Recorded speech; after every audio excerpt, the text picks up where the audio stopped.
ਵਾਹਿਗੁਰੂ ਜੀ ਕਾ ਖਾਲਸਾ ਵਾਹਿਗੁਰੂ ਜੀ ਕੀ ਫਤਿਹ। ਪਰਮ ਸਨਮਾਨਯੋਗ ਜੁਗੋ ਜੁਗ ਅਟਲ ਚਵਰ ਛਤਰ ਤਖ਼ ਦੇ ਮਾਲਕ ਬਾਣੀ ਕੇ ਬੋਹਿਤ ਜਾਹਰਾ ਜਹੂਰ ਹਾਜ਼ਰਾ ਹਜੂਰ ਸਰਬ ਕਲਾ ਸਮਰੱਥ ਧੰਨ ਧੰਨ ਸਾਹਿਬ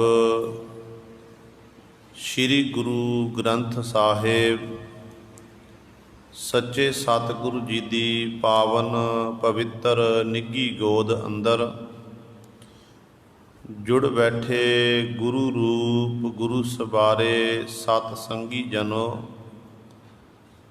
ਆਪ ਜੀ ਵੱਡਿਆਂ ਭਾਗਾਂ ਵਾਲੇ ਹੋ ਜੋ ਦਸ਼ਮੇਸ਼ ਪਿਤਾ ਗੁਰੂ ਕਲਗੀਧਰ ਸਤਿਗੁਰੂ ਅੰਮ੍ਰਿਤ ਕੇ ਦਾਤੇ ਸਰਵੰਸ ਦਾਨੀ ਸਾਹਿਬੇ ਕਮਾਲ ਧੰਨ ਧੰਨ ਸਾਹਿਬ ਸ੍ਰੀ ਗੁਰੂ ਗੋਬਿੰਦ ਸਿੰਘ ਮਹਾਰਾਜ ਜੀ ਦੇ ਪਾਵਨ ਪਵਿੱਤਰ ਅਸਥਾਨ ਚਰਨ ਛੋਹ ਧਰਤੀ ਗੁਰਦੁਆਰਾ ਮੰਜੀ ਸਾਹਿਬ ਆਲਮਗੀਰ ਵਿਖੇ ਅੰਮ੍ਰਿਤ ਵੇਲੇ ਤੋਂ ਹਾਜ਼ਰੀਆਂ ਭਰ ਕੇ ਸਤ ਸੰਗਤ ਕਰਕੇ ਲਾਹੇ ਪ੍ਰਾਪਤ ਕਰਕੇ ਆਪਣੇ ਜੀਵਨ ਨੂੰ ਸਫਲਾ ਕਰ ਰਹੇ ਹੋ। ਅੰਮ੍ਰਿਤ ਵੇਲੇ ਤੋਂ ਸਜੇ ਦੀਵਾਨਾਂ ਵਿੱਚ ਆਪ ਜੀ ਨੇ ਹੁਣੇ ਹੀ ਸਤਿਕਾਰਯੋਗ ਗੁਰੂ ਘਰ ਦੇ ਕੀਰਤਨੀਆਂ ਪਾਸੋਂ ਸ਼੍ਰੀ ਆਸਾ ਜੀ ਦੀ ਵਾਰ ਦੇ ਕੀਰਤਨ ਸ਼ਰਵਣ ਕੀਤੇ ਹਨ। ਸੋ ਆਓ ਗੁਰੂ ਸਵਾਰਿਓ, ਅੱਜ ਸਤਿਗੁਰੂ ਪਾਤਸ਼ਾਹ ਧੰਨ ਧੰਨ ਗੁਰੂ ਅਮਰਦਾਸ ਪਾਤਸ਼ਾਹ ਮਹਾਰਾਜ ਜਿਨ੍ਹਾਂ ਦੀ ਬਾਬਤ ਭੱਟ ਸਾਹਿਬਾਨ ਜੀ ਬਚਨ ਕਰਦੇ ਨੇ ਕਿ ਘਨ ਹਰ ਬੂੰਦ ਬਸੋ ਰੋ ਮਾਵਲ ਗੁਸ ਕੁਸਮ ਬਸੰਤ ਗਨੰਤ ਨ ਆਵੈ ਰਬ ਸਸ ਕਿਰਨ ਉਦਰ ਸਾਗਰ ਕੋ ਗੰਗ ਤਰੰਗ ਅੰਤ ਕੋ ਪਾਵੈ ਰੁਦਰ ਧਿਆਨ ਗਿਆਨ ਸਤ ਗੁਰ ਕੇ ਕਬ ਜਨ ਭਲ ਉਨਹਿ ਜੋ ਗਾਵੈ ਭੱਲੇ ਅਮਰਦਾਸ ਗੁਣ ਤੇਰੇ ਤੇਰੀ ਉਪਮਾ ਤੋਹੇ ਬਨ ਆਵੈ। ਹੇ ਭੱਲਿਆਂ ਦੀ ਕੁਲ ਦੇ ਗਹਿਣੇ ਸਰੂਪ ਸਤਿਗੁਰੂ ਜੀ, ਧੰਨ ਧੰਨ ਸਾਹਿਬ ਸ੍ਰੀ ਗੁਰੂ ਅਮਰਦਾਸ ਪਾਤਸ਼ਾਹ ਮਹਾਰਾਜ, ਆਪ ਜੀ ਦੀ ਉਪਮਾ ਆਪ ਜੀ ਦੀ ਵਡਿਆਈ ਆਪ ਜੀ ਨੂੰ ਹੀ ਬਣ ਆਉਂਦੀ ਹੈ। ਸਮਰੱਥ ਗੁਰੂ ਧੰਨ ਧੰਨ ਸਾਹਿਬ ਸ੍ਰੀ ਗੁਰੂ ਅਮਰਦਾਸ ਪਾਤਸ਼ਾਹ ਗੁਰੂ ਨਾਨਕ ਦੀ ਜੋਤ ਦੇ ਤੀਸਰੇ ਵਾਰਸ, ਉਹਨਾਂ ਦਾ ਅੱਜ ਪ੍ਰਕਾਸ਼ ਪੁਰਬ ਹੈ। ਸੋ ਸਾਰੀਆਂ ਸੰਗਤਾਂ ਨੂੰ ਸਤਿਗੁਰਾਂ ਦੇ ਪ੍ਰਕਾਸ਼ ਪੁਰਬ ਦੀ ਲੱਖ ਲੱਖ ਕਰੋੜਾਂ ਕਰੋੜਾਂ ਵਧਾਈਆਂ ਮੁਬਾਰਕਾਂ ਹਨ। ਆਓ ਗੁਰੂ ਸਵਾਰਿਓ, ਰਹਿੰਦੇ ਸਮੇਂ ਦੇ ਵਿੱਚ ਆਪਾਂ ਗੁਰੂ ਅਮਰਦਾਸ ਪਾਤਸ਼ਾਹ ਜੋ ਪਾਵਨ ਜੀਵਨੀ ਹੈ, ਸਤਿਗੁਰੂ ਜੀ ਨੇ ਆਪਣੇ ਜੀਵਨ ਵਿੱਚ ਵਿਚਰ ਕੇ ਕਿਵੇਂ ਗੁਰਗੱਦੀ ਨੂੰ ਪ੍ਰਾਪਤ ਕੀਤਾ, ਫਿਰ ਸਾਨੂੰ ਸਤਿਗੁਰੂ ਪਾਤਸ਼ਾਹ ਨੇ ਕਿਹੜੇ ਕਿਹੜੇ ਸਾਡੇ ਉੱਤੇ ਸੰਸਾਰ ਦੇ ਭਲੇ ਹਿੱਤ ਗੁਰੂ ਸਾਹਿਬਾਨ ਨੇ ਕਿਹੜੇ ਕਿਹੜੇ ਪਰਉਪਕਾਰ ਕੀਤੇ ਨੇ। ਆਓ ਆਪਾਂ ਕੁਝ ਸਮੇਂ ਲਈ ਗੁਰ ਇਤਿਹਾਸ ਨਾਲ ਜੁੜਨਾ ਕਰੀਏ। ਧੰਨ ਧੰਨ ਸਤਿਗੁਰੂ ਸ੍ਰੀ ਗੁਰੂ ਅਮਰਦਾਸ ਪਾਤਸ਼ਾਹ ਮਹਾਰਾਜ ਜਿਨ੍ਹਾਂ ਦਾ ਪ੍ਰਕਾਸ਼ ਸੰਨ 1479 ਨੂੰ ਬਾਸਰ ਕੇ ਨਗਰ ਜ਼ਿਲ੍ਹਾ ਅੰਮ੍ਰਿਤਸਰ ਦੇ ਵਿੱਚ ਸਤਿਕਾਰਯੋਗ ਬਾਬਾ ਤੇਜਭਾਨ ਜੀ, ਉਹਨਾਂ ਦੇ ਗ੍ਰਹਿ ਵਿਖੇ ਮਾਤਾ ਲక్ష్ਮੀ ਜੀ, ਜੇ ਕਈਆਂ ਨੇ ਲక్ష్ਮੀ ਲਿਖਣਾ ਕੀਤਾ ਹੈ, ਤੇ ਉਹਨਾਂ ਦੇ ਗ੍ਰਹਿ ਵਿਖੇ ਸਤਿਗੁਰੂ ਜੀ ਦਾ ਪ੍ਰਕਾਸ਼ ਹੋਇਆ। ਤੇ ਗੁਰੂ ਸਵਾਰਿਓ, ਪਿਤਾ ਪੁਰਖੀ ਧੰਦੇ ਦੇ ਵਿੱਚ ਪਹਿਲਾਂ ਤੋਂ ਹੀ ਗੁਰੂ ਸਾਹਿਬਾਨ ਦੀ ਘਰ ਦੇ ਵਿੱਚ ਬੜੀ ਬਖਸ਼ਿਸ਼ ਸੀ, ਕਿਉਂਕਿ ਇਤਿਹਾਸ ਦੱਸਦਾ ਹੈ ਕਿ ਜਦੋਂ ਮਹਿਮਾ ਪ੍ਰਕਾਸ਼ ਵਿੱਚ ਲਿਖਿਆ ਹੋਇਆ ਹੈ ਕਿ ਗੁਰੂ ਅਮਰਦਾਸ ਪਾਤਸ਼ਾਹ ਮਹਾਰਾਜ ਦੇ ਪਰਿਵਾਰ ਦਾ ਕੱਪੜੇ ਦਾ ਵਪਾਰ ਸੀ, ਰੇਸ਼ਮੀ ਕੱਪੜੇ ਦਾ ਵਪਾਰ ਕਰਨਾ, ਅਤੇ ਗੁਰੂ ਸਾਹਿਬਾਨ ਦੀ ਬਖਸ਼ਿਸ਼ ਦੇ ਨਾਲ ਘਰ ਦੇ ਵਿੱਚ 36 ਪ੍ਰਕਾਰ ਦੇ ਪਕਵਾਨ ਸੀ, ਕਿਸੇ ਪ੍ਰਕਾਰ ਦੀ ਕਮੀ ਨਹੀਂ ਸੀ। ਅਤੇ ਪਹਿਲਾਂ ਤੋਂ ਹੀ ਗੁਰੂ ਸਵਾਰਿਓ, ਜਿਵੇਂ ਹਿੰਦੂ ਮਤ ਅਨੁਸਾਰ ਲੋਕ ਦੇਵੀਆਂ ਨੂੰ ਪੂਜਦੇ ਨੇ, ਇਸੇ ਤਰ੍ਹਾਂ ਹੀ ਸਤਿਗੁਰੂ ਪਾਤਸ਼ਾਹ ਮਹਾਰਾਜ ਦਾ ਪਰਿਵਾਰ ਵੀ ਵੈਸ਼ਨੋ ਦੇਵੀ ਦਾ ਉਪਾਸਕ ਸੀ। ਅਤੇ ਹਲੇ ਸਤਿਗੁਰੂ ਜੀ ਨੇ ਗੁਰੂ ਬਣਨਾ ਸੀ, ਗੁਰੂ ਬਾਅਦ ਵਿੱਚ ਬਣੇ ਨੇ, ਪਰ ਪਹਿਲਾਂ ਜੋ ਪਹਿਲਾ ਜੀਵਨ ਕਾਲ ਦੇ ਤਕਰੀਬਨ 62 ਸਾਲ, ਕਿਉਂਕਿ 1469 ਦੇ ਵਿੱਚ ਵਾਹਿਗੁਰੂ 1479 ਦੇ ਵਿੱਚ ਗੁਰੂ ਸਾਹਿਬਾਨ ਜੀ ਦਾ ਪ੍ਰਕਾਸ਼ ਹੁੰਦਾ ਹੈ, ਅਤੇ 1541 ਦੇ ਵਿੱਚ ਗੁਰਮਿਲਾਪ ਹੁੰਦਾ ਹੈ। 1541 ਵਿੱਚ ਗੁਰਮਿਲਾਪ ਹੁੰਦਾ, ਅਤੇ 1552 ਦੇ ਵਿੱਚ ਸਤਿਗੁਰੂ ਫਿਰ ਗੁਰਗੱਦੀ ਉੱਤੇ ਬਿਰਾਜਮਾਨ ਹੁੰਦੇ ਨੇ, ਅਤੇ 1574 ਦੇ ਵਿੱਚ ਧੰਨ ਧੰਨ ਰਾਮਦਾਸ ਗੁਰ ਜਿਨ ਸਿਰਿਆ ਤਿਨੈ ਸਵਾਰਿਆ, ਗੁਰੂ ਰਾਮਦਾਸ ਪਾਤਸ਼ਾਹ ਮਹਾਰਾਜ ਨੂੰ ਗੁਰਗੱਦੀ ਬਖਸ਼ਿਸ਼ ਕਰਕੇ ਫਿਰ ਸਤਿਗੁਰੂ ਜੀ ਜੋਤੀ ਜੋਤ ਸਮਾਉਂਦੇ ਨੇ। ਹੁਣ ਜਦੋਂ ਸਤਿਗੁਰੂ ਜੀ ਪਹਿਲਾਂ ਤੋਂ ਹੀ ਧਾਰਮਿਕ ਰੁਚੀ ਵਾਲੇ ਸੀ, ਇਤਿਹਾਸ ਇਹ ਦੱਸਦਾ ਹੈ ਕਿ ਗੋਇੰਦਵਾਲ ਸਾਹਿਬ ਦੀ ਵਾਹਿਗੁਰੂ ਬਾਸਰ ਕੇ ਨਗਰ ਦੇ ਵਿੱਚ ਗੁਰੂ ਸਾਹਿਬਾਨ ਜੀ ਨੇ ਪਰਉਪਕਾਰ ਕਰਨ ਲਈ, ਲੋੜਵੰਦਾਂ ਦੀ ਸਹਾਇਤਾ ਲਈ ਸਤਿਗੁਰੂ ਜੀ ਨੇ ਇੱਕ ਖੂਹ ਲਵਾਣਾ ਕੀਤਾ, ਅਤੇ ਇਸ ਤਰ੍ਹਾਂ ਗੁਰੂ ਸਮਾਂ ਲੰਘਦਾ ਗਿਆ। ਸਾਲ ਦੇ ਵਿੱਚ ਇੱਕ ਵਾਰੀ ਵੈਸ਼ਨੋ ਦੇਵੀ ਦੇ ਯਾਤਰਾ 'ਤੇ ਜਾਣਾ। ਸਮਾਂ ਲੰਘਿਆ, ਪਿਤਾ ਜੀ ਚੜ੍ਹਾਈ ਕਰ ਗਏ ਨੇ, ਉਸ ਤੋਂ ਉਪਰੰਤ ਜਿਹੜੀ ਜ਼ਿੰਮੇਵਾਰੀ, ਸਾਰੀ ਘਰ ਦੀ ਜ਼ਿੰਮੇਵਾਰੀ ਸਤਿਗੁਰਾਂ ਦੇ ਮੋਢਿਆਂ ਉੱਤੇ ਆਈ, ਅਤੇ ਕਹਿੰਦੇ ਨੇ ਇਸ ਤਰ੍ਹਾਂ ਹਰ ਸਾਲ ਦੇਵੀ ਦੇ ਦਰਸ਼ਨ ਦੀਦਾਰੇ ਕਰਨੇ, ਫਿਰ ਗੁਰੂ ਸਾਹਿਬ ਵਾਪਸ ਮੁੜ ਕੇ ਆਉਣਾ, ਆਪਣਾ ਘਰ ਦਾ ਕੰਮ ਧੰਦਾ ਸਾਂਭਣਾ।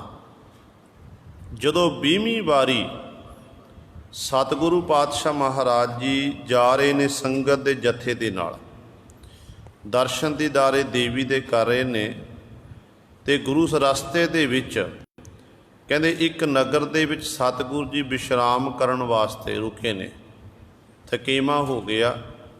ਇੱਕ ਵੈਸ਼ਨੋ ਜਿਹਦਾ ਨਾਮ ਇਤਿਹਾਸ ਦੁਰਗਾ ਦਾਸ ਕਰਕੇ ਆਉਂਦਾ ਹੈ, ਦੁਰਗਾ ਦਾਸ ਨਾਮੇ ਬ੍ਰਾਹਮਣ, ਉਹ ਸਤਿਗੁਰੂ ਜੀ ਨਾਲ ਕੋਲ ਸੀ।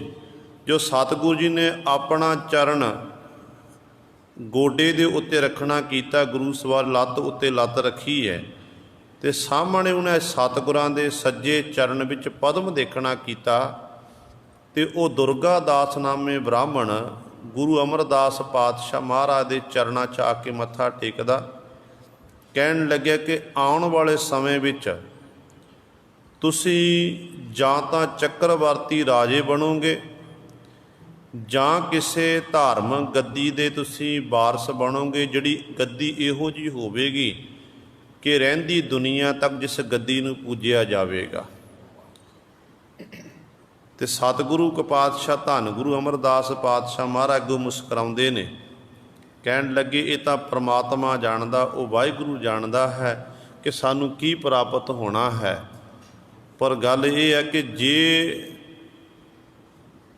ਅਸੀਂ ਗੱਦੀ ਉੱਤੇ ਬਿਰਾਜਮਾਨ ਹੋ ਗਏ, ਜੋ ਤੂੰ ਮੰਗੇਗਾ ਤੈਨੂੰ ਆਪਾਂ ਜ਼ਰੂਰ ਦੇਵਾਂਗੇ। ਅਤੇ ਸਮਾਂ ਲੰਘਿਆ, ਗੁਰੂ ਸਵਾਰਿਓ, ਉਸੇ ਹੀ ਯਾਤਰਾ ਦੇ ਵਿੱਚ 20ਵੀਂ ਵਾਰੀ ਜਦੋਂ ਦਰਸ਼ਨ ਦੀਦਾਰੇ ਕਰਨ ਗਏ ਸਨ, ਇੱਕ ਵੈਸ਼ਨੋ ਸਾਧੂ ਮਿਲਿਆ, ਜਿੱਥੋਂ ਹੁਣ ਲਗਨ ਲੱਗਣੀ ਹੈ, ਜਿੱਥੇ ਹੁਣ ਗੁਰਮਿਲਾਪ ਹੋਣਾ ਹੈ, ਅੰਦਰ ਅਣਿਆਲੇ ਤੀਰ ਵੱਜਣੇ ਨੇ। ਅਤੇ ਕਹਿੰਦੇ ਨੇ ਉਹ ਵੈਸ਼ਨੋ ਸਾਧੂ ਨਾਲ ਸਤਿਗੁਰੂ ਦਾ ਬੜਾ ਪ੍ਰੇਮ ਪੈ ਗਿਆ, ਸ਼ੀਤਲ ਸੁਭਾਅ ਵਾਲੇ, ਹਰ ਇੱਕ ਨਾਲ ਪਿਆਰ ਨਾਲ ਬੋਲਣਾ, ਮਿੱਠੇ ਬੋਲ ਬੋਲਣੇ, ਇਹੋ ਜਿਹੀ ਸ਼ਬਦਾਵਲੀ ਵਰਤਦੇ ਸਨ ਕਿ ਸੁਣਨ ਵਾਲਾ ਕਾਇਲ ਹੋ ਜਾਂਦਾ ਸੀ। ਜਿਹੜਾ ਉਹ ਵੈਸ਼ਨੋ ਸਾਧੂ ਸੀ, ਉਹ ਸਤਿਗੁਰ ਦਾ ਮਿੱਤਰ ਬਣਿਆ, ਸਤਿਗੁਰੂ ਜੀ ਨੂੰ ਆਪਣੇ ਘਰ ਦੇ ਵਿੱਚ ਲੈ ਕੇ ਆਏ, ਉਹਦੀ ਬੜੀ ਟਹਿਲ ਸੇਵਾ ਕੀਤੀ, ਪ੍ਰਸ਼ਾਦਾ ਪਾਣੀ ਛਕਾਇਆ, ਤੇ ਦੇਵੀ ਦੀਆਂ ਗੱਲਾਂ ਚੱਲ ਰਹੀਆਂ ਨੇ। ਅਖੀਰ ਤੇ ਗੁਰੂ ਸਵਾਰੇ ਜਦੋਂ ਸ਼ੀਤਲ ਸੁਭਾਅ ਦੇਖ ਕੇ ਉਸ ਵੈਸ਼ਨੂੰ ਨੇ ਪੁੱਛਿਆ ਕਿ ਤੁਹਾਡਾ ਗੁਰੂ ਕੌਣ ਹੈ, ਤੁਹਾਡਾ ਗੁਰੂ ਕੌਣ ਹੈ? ਤੇ ਉਦੋਂ ਸਤਿਗੁਰੂ ਜੀ ਕਹਿਣ ਲੱਗੇ, ਬਾਬਾ ਅਮਰਦਾਸ ਜੀ ਕਹਿਣ ਲੱਗੇ, ਹਾਲੇ ਤੱਕ ਤਾਂ ਮੈਂ ਗੁਰੂ ਧਾਰਨ ਹੀ ਨਹੀਂ ਕੀਤਾ।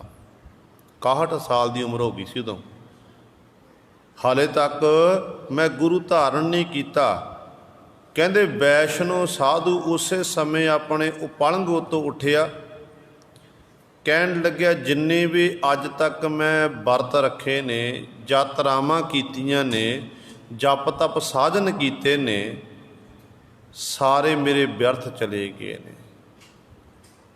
ਕਹਿਣ ਲੱਗੇ ਹੋਇਆ ਕੀ ਹੈ, ਕਿਉਂ ਵਿਅਰਥ ਚਲੇ ਗਏ ਨੇ? ਕਹਿਣ ਲੱਗੇ ਮੈਂ ਨਿਗੋਰੇ ਦੀ ਸੰਗਤ ਕੀਤੀ ਹੈ, ਨਿਗੋਰੇ ਦੀ ਸੰਗਤ ਕੀਤੀ ਹੈ। ਤੇ ਨਿਗੋਰੇ ਦੇ ਸੰਗਤ ਕਰਨੀ ਤਾਂ ਦੂਰ ਦੀ ਗੱਲ, ਤੇ ਨਿਗੋਰੇ ਦੇ ਹੱਥੋਂ ਮੈਂ ਛਕਣਾ ਕੀਤਾ।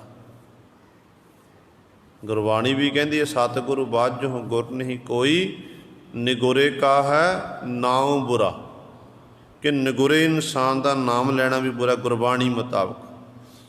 ਹੁਣ ਗੁਰੂ ਸਵਾਰਿਓ ਬਾਬਾ ਅਮਰਦਾਸ ਮਹਾਰਾਜ ਸਮਝਾਉਂਦੇ ਰਹੇ, ਹੱਥ ਜੋੜਦੇ ਨੇ, ਮਿੰਨਤਾਂ ਤਰਲੇ ਕਰਦੇ ਨੇ। ਪਰ ਵੈਸ਼ਨੋ ਰਾਤੋਂ ਰਾਤ ਸਤਿਗੁਰ ਦਾ ਘਰੇ ਛੱਡ ਕੇ ਉੱਥੋਂ ਚਲਿਆ ਗਿਆ। ਉਹ ਵੈਸ਼ਨੋ ਸਾਧੂ ਤਾਂ ਚਲਿਆ ਗਿਆ, ਪਿੱਛੋਂ ਬਾਬੇ ਅਮਰਦਾਸ ਦੇ ਮਨ ਵਿੱਚ ਬੇਚੈਨੀ ਛਾ ਗਈ। ਮਨ ਬੜਾ ਉਦਾਸ, ਬਾਰ-ਬਾਰ ਉਸ ਵੈਸ਼ਨੋ ਸਾਧੂ ਦੇ ਜਿਹੜੇ ਬੋਲ ਸਨ ਉਹ ਤੀਰ ਦੀ ਨੇ ਅੰਦਰ ਖੁੱਭਦੇ ਜਾ ਰਹੇ ਨੇ। ਮਨ ਅੰਦਰ ਘਾਵ ਹੋ ਰਿਹਾ, ਦਰਦ ਹੋ ਰਿਹਾ, ਪੀੜਾ ਹੋ ਰਹੀ ਹੈ। ਨੇਤਰਾਂ ਵਿੱਚੋਂ ਹੰਝੂ ਟਪਕ ਰਹੇ ਨੇ, ਤੇ ਹੰਝੂ ਟਪਕਦੇ ਨੇ, ਨੇਤਰਾਂ ਵਿੱਚ ਡਿੱਗ ਰਹੇ ਨੇ। ਮਨ ਨਾਲ ਗੱਲਾਂ ਬਾਤਾਂ ਕਰਦੇ ਕਿ ਮਨਾ ਗੱਲ ਤਾਂ ਬਿਲਕੁਲ ਸਹੀ ਹੈ। ਇੰਨੇ ਸਾਲ ਹੋ ਗਏ ਜ਼ਿੰਦਗੀ ਦੇ, 61 ਸਾਲ ਦੀ ਮੇਰੀ ਉਮਰ ਹੋ ਗਈ ਹੈ, ਬੁਢਾਪਾ ਮੈਨੂੰ ਬੁਢਾਪੇ ਨੇ ਗ੍ਰਸ ਲਿਆ ਹੈ, ਤੇ ਇੰਨੀ ਉਮਰ ਮੈਂ ਨਿਗੁਰੇਪੁਣੇ ਵਿੱਚ ਹੀ ਬਤੀਤ ਕਰ ਦਿੱਤੀ। ਬਾਕੀ ਮੈਂ ਗੁਰੂ ਨਹੀਂ ਧਾਰਨ ਕੀਤਾ। ਤੇ ਇੰਨੀ ਸੱਟ ਵੱਜੀ ਮਨ ਨੂੰ, ਤੇ ਸਾਰੀ ਰਾਤ ਬੇਚੈਨ ਰਹੇ, ਸੁੱਤੇ ਨਹੀਂ ਗੁਰੂ ਸਵਾਰੇ। ਕਦੇ ਪਲੰਘ ਉੱਤੇ ਲੇਟਦੇ ਨੇ, ਫਿਰ ਉੱਠ ਕੇ ਬੈਠ ਜਾਂਦੇ ਨੇ, ਫਿਰ ਲੇਟਦੇ ਨੇ, ਫਿਰ ਉੱਠ ਕੇ ਉਦਾਸ ਨੇ। ਸਾਰੀ ਰਾਤ ਜਾਗਦੇ ਲੰਘ ਗਈ। ਜਦੋਂ ਅੰਮ੍ਰਿਤ ਵੇਲੇ ਦਾ ਸਮਾਂ ਹੋਇਆ ਨਾ, ਅੰਮ੍ਰਿਤ ਵੇਲੇ ਦੇ ਸਮੇਂ ਘਰ ਦੇ ਵਿੱਚੋਂ ਇੱਕ ਆਵਾਜ਼ ਆਈ। ਇਹੋ ਜਿਹੇ ਬੋਲ ਕੰਨਾਂ ਨੂੰ ਸੁਣਾਈ ਦਿੱਤੇ, ਜਿਹਦੇ ਰਾਹੀਂ ਬਾਬੇ ਅਮਰਦਾਸ ਜੀ ਦਾ ਮਨ ਮੋਹਿਆ ਗਿਆ। ਉਹ ਬੋਲ ਸੀ ਧੰਨ ਗੁਰੂ ਅਮਰਦਾਸ ਪਾਤਸ਼ਾਹ ਦੇ ਗ੍ਰਹਿ ਵਿਖੇ ਇਹਨਾਂ ਦੇ। ਜਦੋਂ ਉਹ ਬੋਲ ਸਤਿਗੁਰਾਂ ਦੇ ਸਰਵਣਾਂ ਵਿੱਚ ਪਏ, ਮਨ ਖਿੱਚਿਆ ਗਿਆ। ਬੀਬੀ ਅਮਰੋ ਜੀ ਨੇ ਪਹਿਲਾਂ ਉੱਠ ਕੇ ਜਪਜੀ ਸਾਹਿਬ ਦਾ ਪਾਠ ਕੀਤਾ, ਇਸ਼ਨਾਨ ਕਰਕੇ ਜਪਜੀ ਸਾਹਿਬ ਦਾ ਪਾਠ ਕਰ ਰਹੀ ਹੈ, ਮੂਲ ਮੰਤਰ ਗੁਰਮੰਤਰ ਪੜ੍ਹ ਰਹੀ ਹੈ। ਨਾਲੇ ਗੁਰੂ ਸਵਾਰੇ ਉਹ ਦੁੱਧ ਰਿੜਕਦੀ ਹੈ, ਨਾਲੇ ਮੁੱਖੋਂ ਪੜ੍ਹਦੀ ਹੈ, ਕਾਇਆ ਕਾਗਦ ਮਨ ਮਸਬਾਣੀ, ਬੁਰਾ ਭਲਾ ਦੋਇ ਲੇਖ ਪਏ।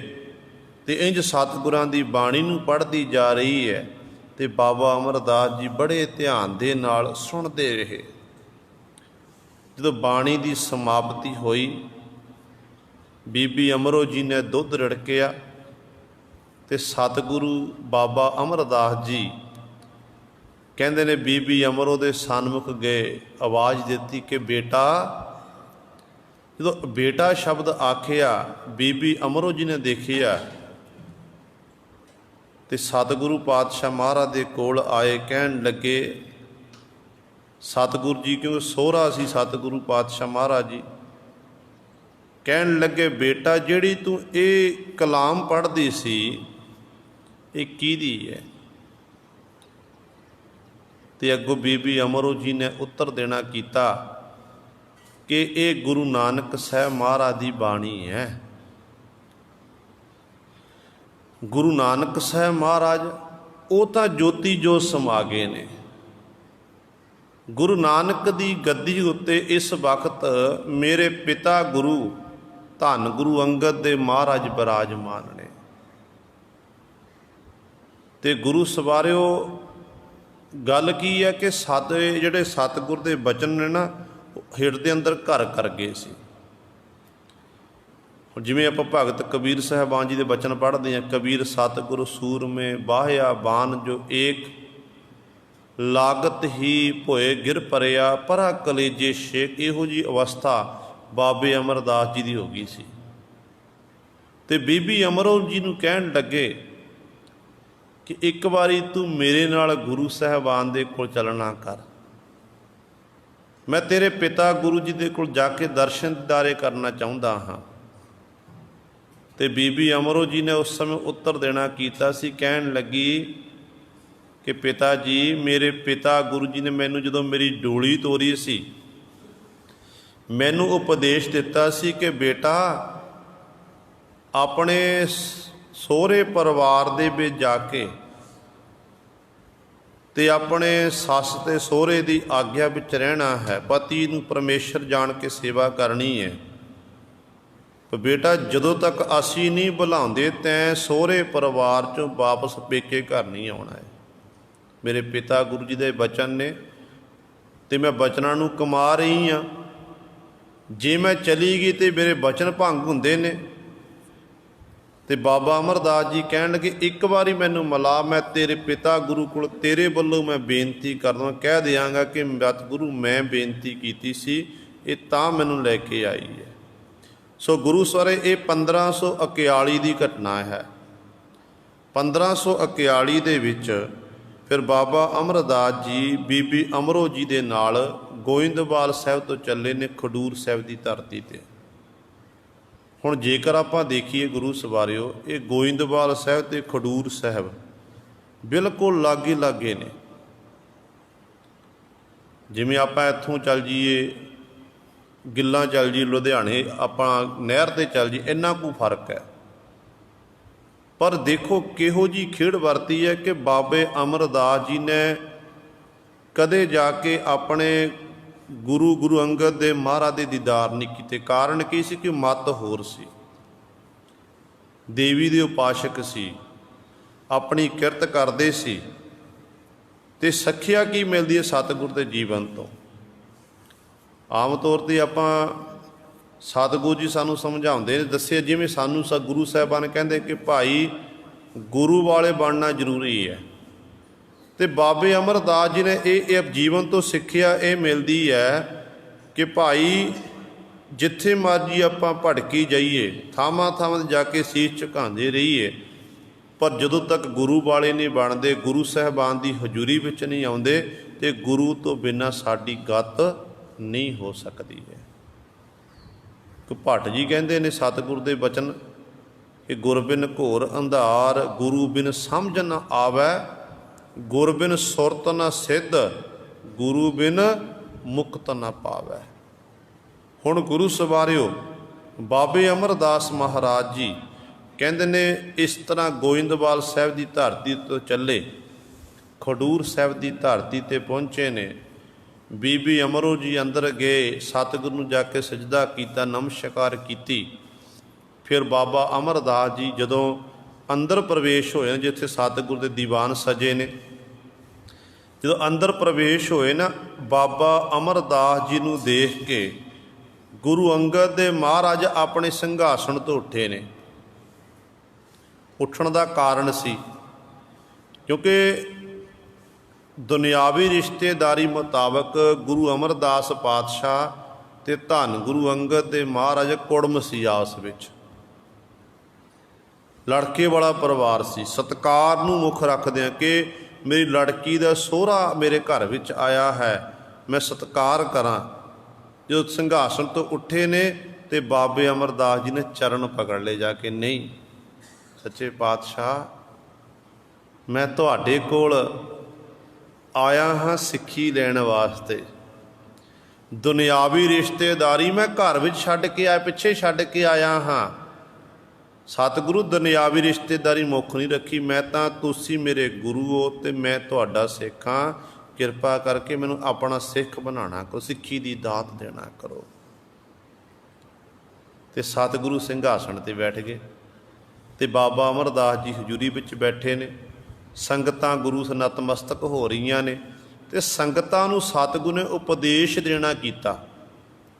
ਉਪਦੇਸ਼ ਦਿੱਤਾ। ਪ੍ਰਸੰਗ ਸੀ, ਕਹਿਣ ਲੱਗੇ ਕਿ ਭਾਈ ਜੇ ਸਿੱਖੀ ਲੈਣੀ ਹੈ ਨਾ, ਸਿੱਖੀ ਲੈਣੀ ਹੈ ਜੇ, ਫਿਰ ਕਹਿੰਦੇ ਸਿੱਖੀ ਲੈਣ ਲਈ ਸੇਵਾ ਕਰੋ, ਮੁੱਖ ਨਾਲ ਸਿਮਰਨ ਕਰੋ, ਹੱਥਾਂ ਨਾਲ ਸੇਵਾ ਕਰੋ। ਅਤੇ ਹੱਥਾਂ ਨਾਲ ਜੋ ਸੇਵਾ ਕਰੋ, ਮੁੱਖ ਨਾਲ ਸਿਮਰਨ ਕਰੋਗੇ, ਫਿਰ ਗੁਰੂ ਨਾਨਕ ਦੀਆਂ ਖੁਸ਼ੀਆਂ ਤੁਹਾਨੂੰ ਪ੍ਰਾਪਤ ਹੋਣਗੀਆਂ। ਹੁਣ ਗੁਰੂ ਸਵਾਰੇ ਸੰਗਤ ਵਿੱਚੋਂ ਗੁਰੂ ਸਾਹਿਬਾਨ ਜੀ ਜਦੋਂ ਧੰਨ ਗੁਰੂ ਨਾਨਕ ਦੇ ਮਹਾਰਾਜ ਤੋਂ ਲੈ ਕੇ 10ਵੇਂ ਪਾਤਸ਼ਾਹ ਤੱਕ ਸਤਿਗੁਰਾਂ ਦੀ ਹਜ਼ੂਰੀ ਵਿੱਚ ਹਜ਼ਾਰਾਂ ਦੀ ਤਾਦਾਦ ਸੰਗਤਾਂ ਆਉਂਦੀਆਂ ਸੀ ਅਤੇ ਸੰਗਤਾਂ ਨੂੰ ਉਪਦੇਸ਼ ਦਿੱਤਾ ਜਾਂਦਾ ਸੀ। ਉਪਦੇਸ਼ ਸੁਣਨ ਵਾਲੇ ਬਹੁਤ ਸਾਰੇ ਹੁੰਦੇ ਸਨ, ਪਰ ਕਮਾਉਣ ਵਾਲੇ ਥੋੜ੍ਹੇ ਹੁੰਦੇ ਸੀ, ਕਮਾਈ ਕਰਨ ਵਾਲੇ ਥੋੜ੍ਹੇ ਹੁੰਦੇ ਸੀ। ਹੁਣ ਗੁਰੂ ਸਵਾਰਿਓ ਜਦੋਂ ਇਹ ਬਚਨ ਕੀਤੇ ਕਿ ਜੇ ਸਿੱਖੀ ਲੈਣੀ ਹੈ ਤਾਂ ਸੇਵਾ ਸਿਮਰਨ ਕਰੋ, ਸੇਵਾ ਸਿਮਰਨ ਕਰਨ ਦੇ ਨਾਲ ਪਾਰ ਉਤਾਰਾ ਹੋਣਾ ਹੈ, ਗੁਰੂ ਨਾਨਕ ਦੀਆਂ ਖੁਸ਼ੀਆਂ ਮਿਲਦੀਆਂ ਨੇ। ਇਹ ਬਚਨ ਪੱਲੇ ਬੰਨ੍ਹ ਲਏ ਬਾਬੇ ਅਮਰਦਾਸ ਜੀ ਨੇ। ਬਾਬੇ ਅਮਰਦਾਸ ਜੀ ਨੇ ਪੱਲੇ ਬਚਨ ਬੰਨੇ ਨੇ ਅਤੇ ਗੁਰੂ ਸਵਾਰਿਓ ਬਸ ਉੱਥੋਂ ਫਿਰ ਆਪਣੇ ਮੋਢੇ ਉੱਤੇ ਗਾਗਰ ਚੁੱਕੀ ਹੈ ਅਤੇ 12 ਸਾਲ ਤੱਕ ਗਾਗਰ ਢੋਂਦੇ ਰਹੇ। ਅੱਜ ਕੱਲ੍ਹ ਤਾਂ ਬੜੀ ਗੁਰੂ ਦੀ ਕਿਰਪਾ ਹੈ, ਟੂਟੀਆਂ ਲੱਗੀਆਂ, ਮੋਟਰਾਂ ਲੱਗੀਆਂ, ਪਾਣੀ ਦਾ ਪ੍ਰਬੰਧ ਹੈ। ਅਤੇ ਉਦੋਂ ਪਾਣੀ ਦਾ ਪ੍ਰਬੰਧ ਨਹੀਂ ਹੁੰਦਾ ਸੀ। ਲੋਕ ਖੂਹਾਂ ਤੋਂ, ਦਰਿਆਵਾਂ ਤੋਂ ਪਾਣੀ ਲੈ ਕੇ ਆਉਂਦੇ ਹੁੰਦੇ ਸਨ ਅਤੇ ਬਿਆਸਾ ਦਰਿਆ ਦਾ ਪਾਣੀ ਵਰਤਿਆ ਜਾਂਦਾ ਸੀ ਗੁਰੂ ਘਰ ਦੇ ਲੰਗਰਾਂ ਵਾਸਤੇ। ਸੰਗਤਾਂ ਇਸ਼ਨਾਨ ਕਰਦੀਆਂ ਸੀ ਬਿਆਸਾ ਦਰਿਆ ਦੇ ਵਿੱਚ ਜਾ ਕੇ। ਜਦੋਂ ਬਾਬਾ ਅਮਰਦਾਸ ਜੀ ਨੇ ਦੇਖਿਆ ਕਿ ਕਿਹੜੀਆਂ ਕਿਹੜੀਆਂ ਵਸਤੂਆਂ ਦੀ ਕਿਹੜੀ ਕਿਹੜੀ ਸੇਵਾ ਗੁਰੂ ਘਰ ਵਿੱਚ ਕੀਤੀ ਜਾਵੇ, ਅਤੇ ਗੁਰੂ ਸਾਹਿਬ ਦੇਖਿਆ ਕਿ ਜਲ ਢੋਣ ਦੀ ਸੇਵਾ ਹੈ। ਦੇਖਿਆ ਜਲ ਢੋਣ ਦੀ ਸੇਵਾ, ਲੰਗਰਾਂ ਲਈ ਜਲ ਲਿਆਉਣ ਦੀ ਸੇਵਾ, ਇਹ ਸੇਵਾ ਬਹੁਤ ਘੱਟ ਕਰਦੇ ਨੇ, ਇਹ ਸੇਵਾ ਮੈਂ ਕਰਾਂ।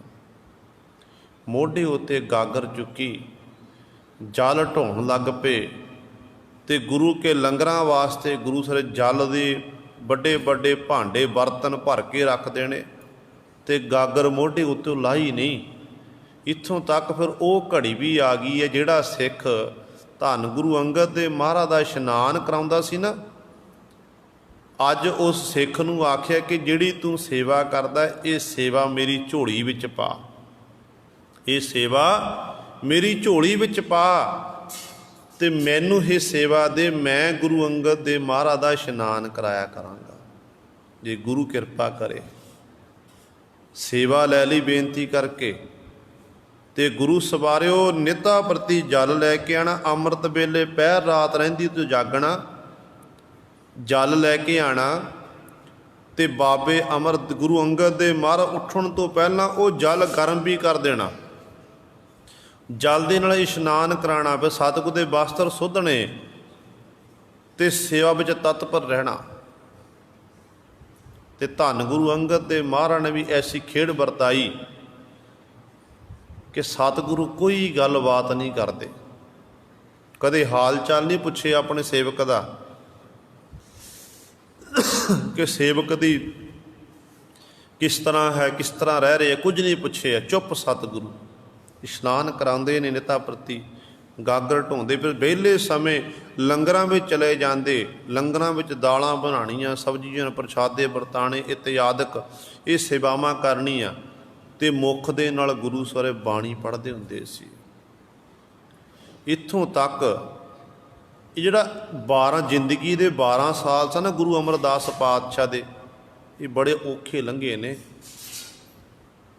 ਦੁਨੀਆ ਦੀ ਪਰਵਾਹ ਨਹੀਂ ਕੀਤੀ।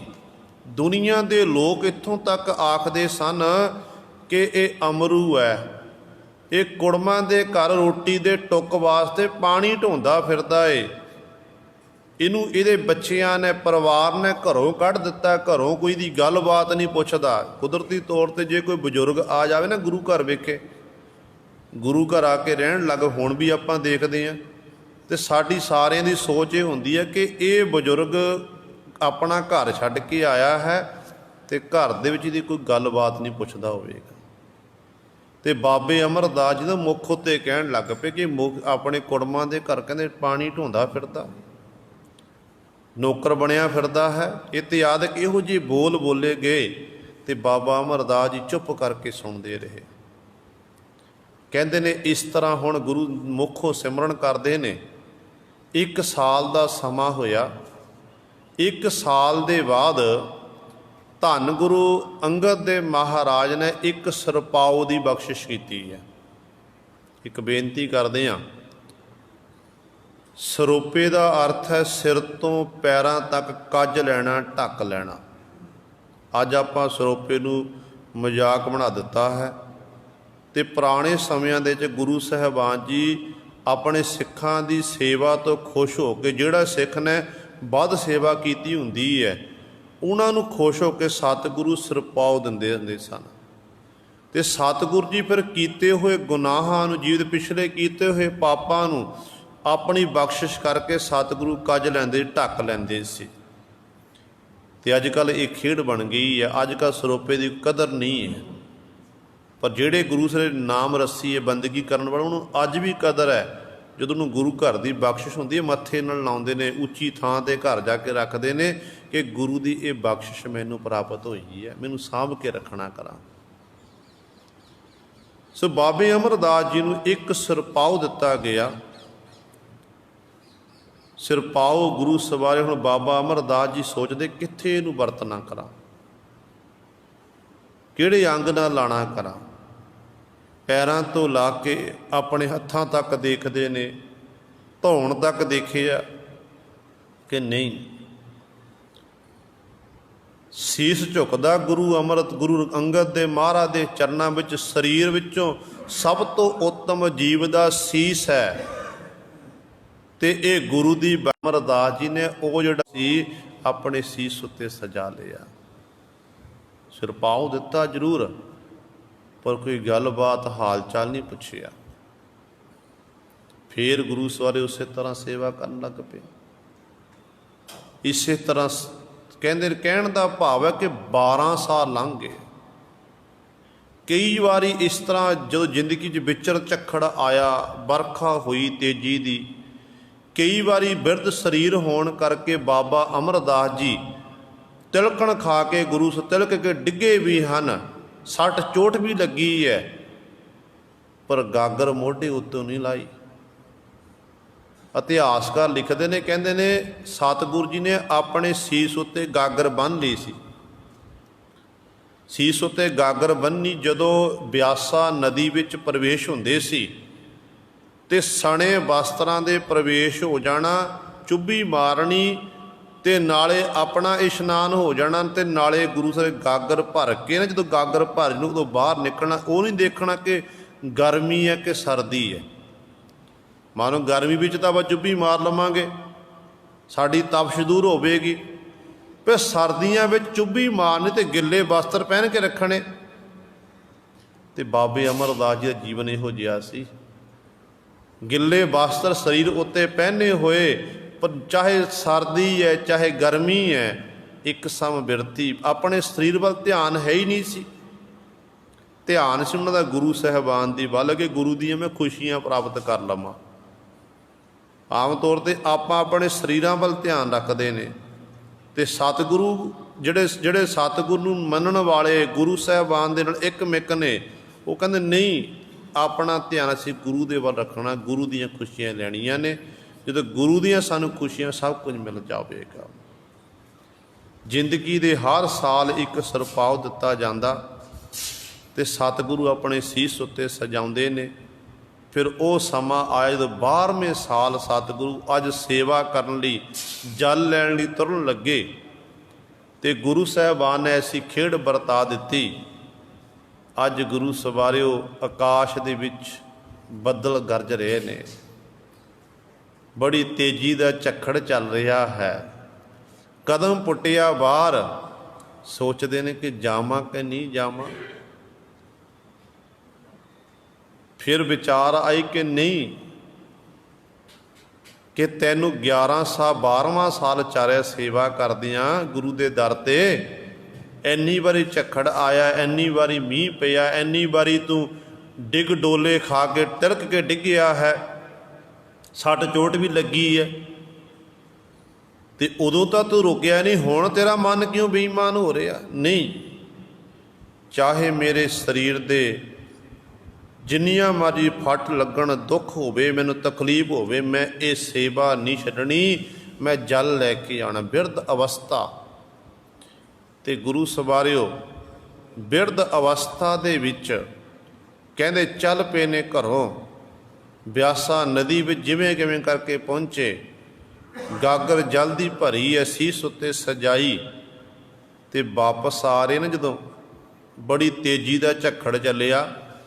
ਉਹ ਝੱਖੜ ਚੱਲਣ ਦੇ ਨਾਲ ਨੇਤਰਾਂ ਵਿੱਚ ਸਤਿਗੁਰ ਦੇ ਘੱਟਾ ਪੈ ਗਿਆ।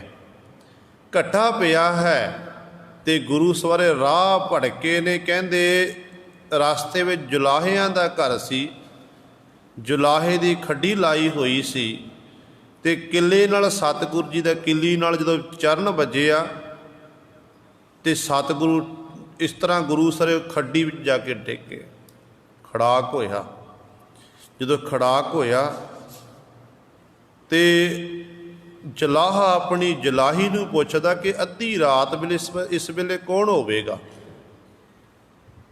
ਕੋਈ ਚੋਰ ਹੋ ਚੁੱਕਾ ਤਾਂ ਨਹੀਂ ਘਰ ਵਿੱਚ ਆ ਗਿਆ?